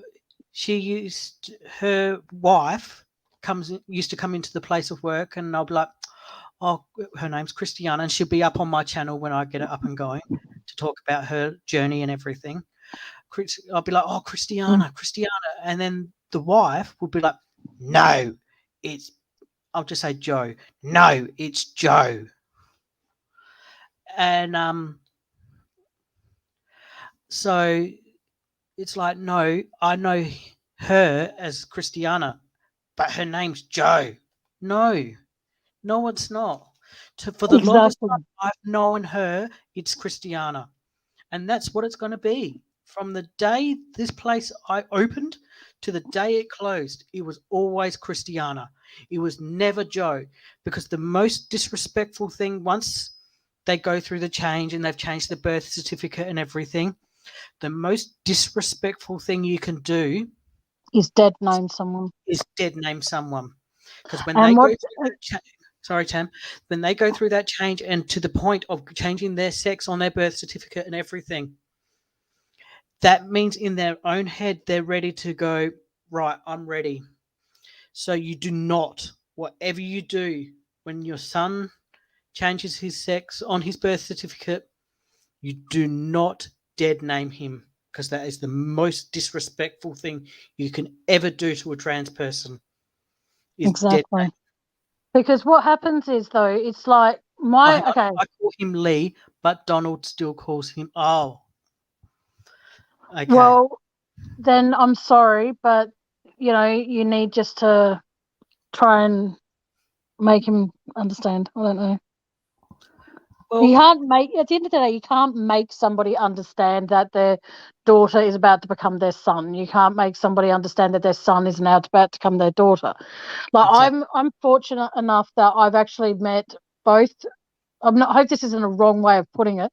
Both types of transgender. I've met ones that have gone from men to women and women to men. And I'm very fortunate enough that I worked at this festival we have here at Adelaide. It's called Feast. And that's how I was able to meet quite a few different types of the transgender, like both sides of it. And I found it a very, very big eye opener for me, because when the person that Andy's talking about, Christiana, like I always thought that she was a woman. Always. People still do. And the thing, Still and I do. still do to this very day. And even when the wife comes up and goes, no, it's not Christiana, it's Joe, I refuse. And I'm like, well, I'm sorry, but I was introduced to Christiana as Christiana. And that's how I will see it. It's the same like when Andy would dress in drag, I would address him only as Maya, unless he did something that pissed me off. And then I would go, Andy, or something like that. And then he would know that I was pissed, and then he would calm down. He likes to be called, oh, sorry, I just read that. Well, put it this way, as long as you support him by calling him Lee, then your husband, I hope, and I mean, sorry, Andy. It might take Donald some time. It might take him no time. I don't know. But Donald might come around. It might just take a little bit of time for him in his own head to comprehend that Lee, I hate to say this, Leah wants to become Lee. It's going to be, because Donald probably grew up in the household of the 50s and 60s and 70s, that gay was wrong, gay is vile, gay people, and I hate to say this on the channel, and I'm sorry, Tam, but gay people are nothing but AIDS carrying pieces of scum. We aren't. We are the most straight loving. people contract it too. Exactly. But the thing is, well, though, if Donald's having issues like accepting it and all of that sort of stuff, my opinion to Donald would be straight out. Imagine how hard it was for your daughter to come forward and say, I resignate as a boy. So while your husband is having difficulty calling him Lee, imagine how hard it would have been for him to even come up and say to you and your husband, you are being an amazing support, by the way, Sarah Jane. You're being absolutely incredible with your support that you're showing him. But I'm just saying, the fact that he was able to come up to both of you and say this, like that, for me personally, thinks that took so much courage.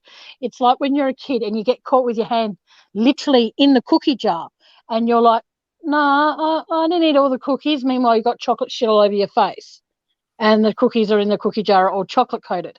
You can't really deny it. And that's basically what Lee's done now, is that he's come forward and he's been brave enough to admit something that going back even 20 years ago was not even acknowledged.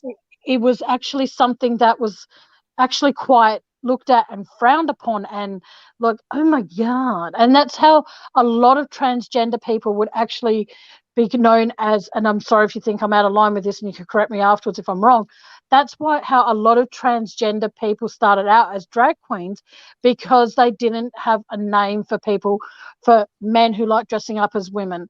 And I used to always think that, hang on a second, I don't wear dresses that often. Does that mean I'm really a guy? And I know that sounds really pathetic, but that's the kind of mentality I had growing up.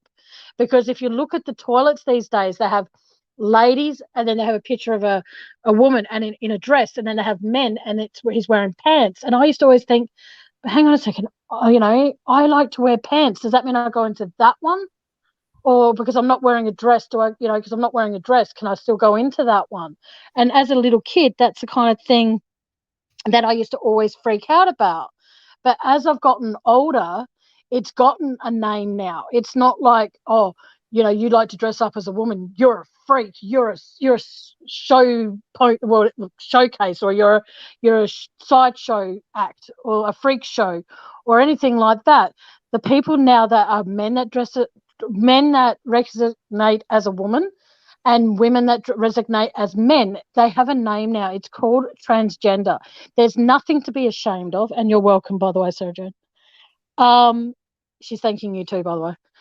Oh, okay. It comes down to that if your daughter is comfortable being a boy, sit him down one day and go, well, Lee, now that I know what I know, what would you want me to give you as gifts now? What would you like? Ask him those sorts of things.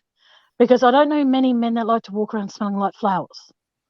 Sorry, No. but I don't.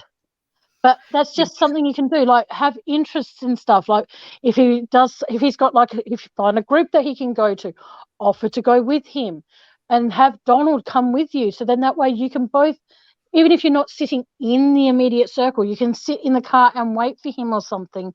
And that, even if you're not in the same room, you and your husband driving him there is actually showing him that we might not physically be there in the room with you, but we are there in the background and we support you.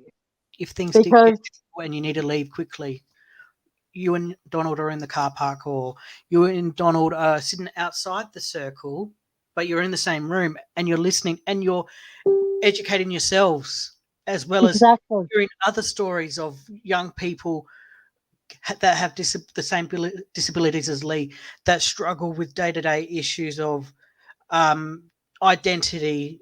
How can I put it? Identity difficulty because of their parents and stuff like that. Because I can guarantee you, like I said, for Lee to come up to you and your husband to open up and say, if he said it to you both at the same time, that's brave. But if he came up to you first and then went to his dad and told him, in other words, he went to you both separately at separate times, that, in my personal opinion, I'm not saying your husband's ever been violent or anything like that at all. But, that takes a lot of courage, because you can be as nice as pie, but you can find out some really pretty bad, well, in his head, he feels like he's losing his little girl. You know what I mean? But at the same time, he can't let this be about him at all. Neither one, not trying to sound selfish or bitchy or whatever I'm being, neither one of you can make this journey for Lee any less difficult. And if you make it about yourselves, you're going to make it harder for him to actually find acceptance with who he is deep down and who he is wanting to be. If you make it about yourselves, that is going to make it that much harder. Thinking every step that he takes, he's got to think to himself, am I doing the right thing by mum and dad?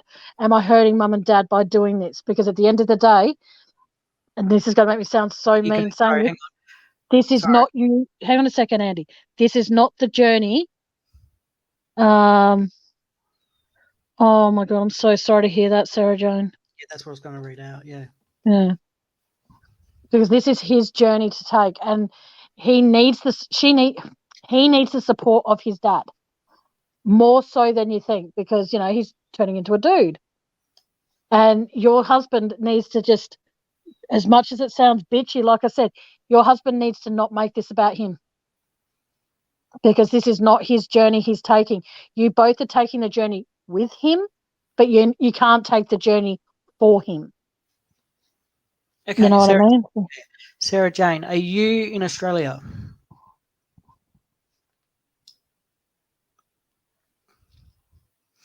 Sarah, I think Donald needs to be on board as well. Yes. He does. I'm not saying it is or it isn't. I'm not jumping to conclusions. That could be half the reasons that he ended up in hospital. Because he Mum's felt like he was probably letting Donald down. Yeah, because like you said, Tam, you hit the nail on the head that Donald thinks that he's losing his baby girl. Every father wants a girl. Every father wants a girl. I hate to put it that way. They want a baby girl. Yeah, they want the grandkids and all that sort of Baby girl, shit. but deep down, okay. If you can, I'll find it on. I think it's on YouTube. I'm not sure. Look up Telemovie on YouTube. Telemovie Carlotta. It is an eye opener. It is how one of Australia's first, I think she was the first transgender people became transgender, and how it doesn't show it in depth because she didn't want it being shown in depth, but how she became Richard, from Richard to Carlotta, and Yeah. it is an eye opener. It is an amazing story. So if I find it anywhere on YouTube, see if you can find me on Facebook and please add me and I'll send it to you. Yeah, add me as well, and get your son Lee to add me, and I'll drop a link after this video's ended to my Facebook, and then you can find it there and just add me, and I'm always Are you a are you message away. the best way to find us, Andy? Are you on my True Crime Discussions page on Facebook? Are you a member of that page? I hate to put it this way. I think Van blocked me from that outburst I had a few months ago. So I think I need to be re-added or unblocked from it. All right. Well, just go onto your Facebook on the computer now and see if you can find it. And then I was going to say, if you are, then put it yourself in there. If you are, and then Sarah Jane, I'm not sure if you're part of the Facebook, but if you are, you can find us on there. But yeah, but like I said, this is his journey, and the best thing that Donald can do, as much as it's going to sound like it's probably not any advice I've given tonight, and any opinions I've given, and same with Andy. I'm sorry if any of them have actually been at, you know. Oh, she's got me on Facebook, Andy. So if you find that video, yeah. Oh, the True Crime Discussions with Tammy, the Facebook page, Van. Sarah Jane and I, she's saying that she will do. Andy, Tammy, I've got you on Facebook. All right, awesome. Well, then when you do, I'll message, or you can message me whenever, and then I'll pass you on to Andy's stuff. But like I said, I am sorry, Sarah Jane, if anything I've said tonight or anything Andy has said has been disrespectful or out of line. But we are both here for you if you wish to talk. We can create like a group chat, and then I can connect you and Andy, and then I can leave the group chat, or I can still be a part of it. It's up to you. You're very welcome, Sarah Jane. Anytime, darling. You're more than welcome. Even if I don't answer it straight away, I'm always a message away. Tips, advice. And if you add each other on Facebook, you can also call each other and do video. You can do the video call thing as well. So when Lee's over at some time, if you've got a computer, you can video call Andy, and he can talk to Andy and stuff, and but just keep on reassuring Lee that he's a good person. He's loved, yeah, because that's what he needs to hear right now, because he doesn't want to feel like he's let you down. He doesn't want to feel like he's let his dad down. He doesn't want to feel any of that. He just wants to be able to family in that fact, not just the parents, any family. It's different. Like I keep saying, and you keep saying, it's his journey, and he was shit scared coming out to you and Donald. He has built up he's jumped over the first hurdle. There is many more ahead of him, and he's not alone. He is not alone. So, yeah. Can you even find my Facebook page? No. Oh, are you actually spelling the words correctly, Andy? Yes, Tammy. All right, I'll see if I can go onto the block list later and see if I can find you and unblock you. But no, tonight's actually been good. I hope that everyone had fun.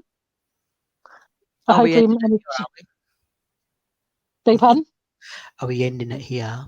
Soon, unless anyone has. But like I said, regardless of anything, love your family. Treasure them while they're here, because the last thing you want to do is have a falling out with one of them, or even if I consider Van my little sister. I consider Tracy Walker I can't remember what I said. Oh yeah, she's my big sister and stuff. So all of you in here, even Dave when he pops in and out, he's like this. I don't know. I can't think of a. He's like the crazy uncle that stays away from the rest of the family. I don't blame him for that. But no, you guys are absolutely awesome. And I am actually going to end this live now.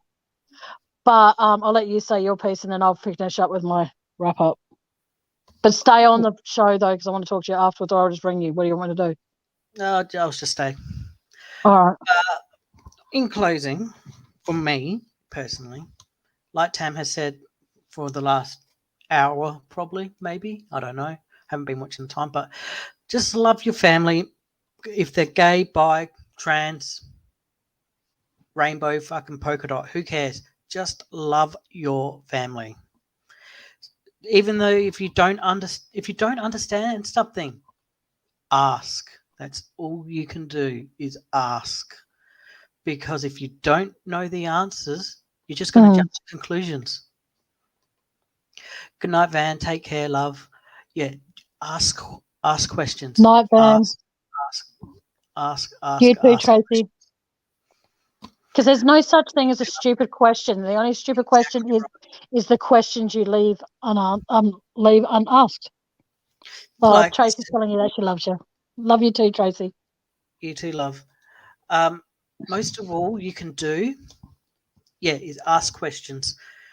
But yeah, I will say my last piece now is thank you for everyone that has been here. Maybe from the there you go, great live, Andy and Bethy, Tammy and Bethy, Andy. Thanks, love. Thanks, Betty Cakes. Can I put it? Thank you for reaching out. Most of all, Sarah Jane, thank you for reaching out. Hands down.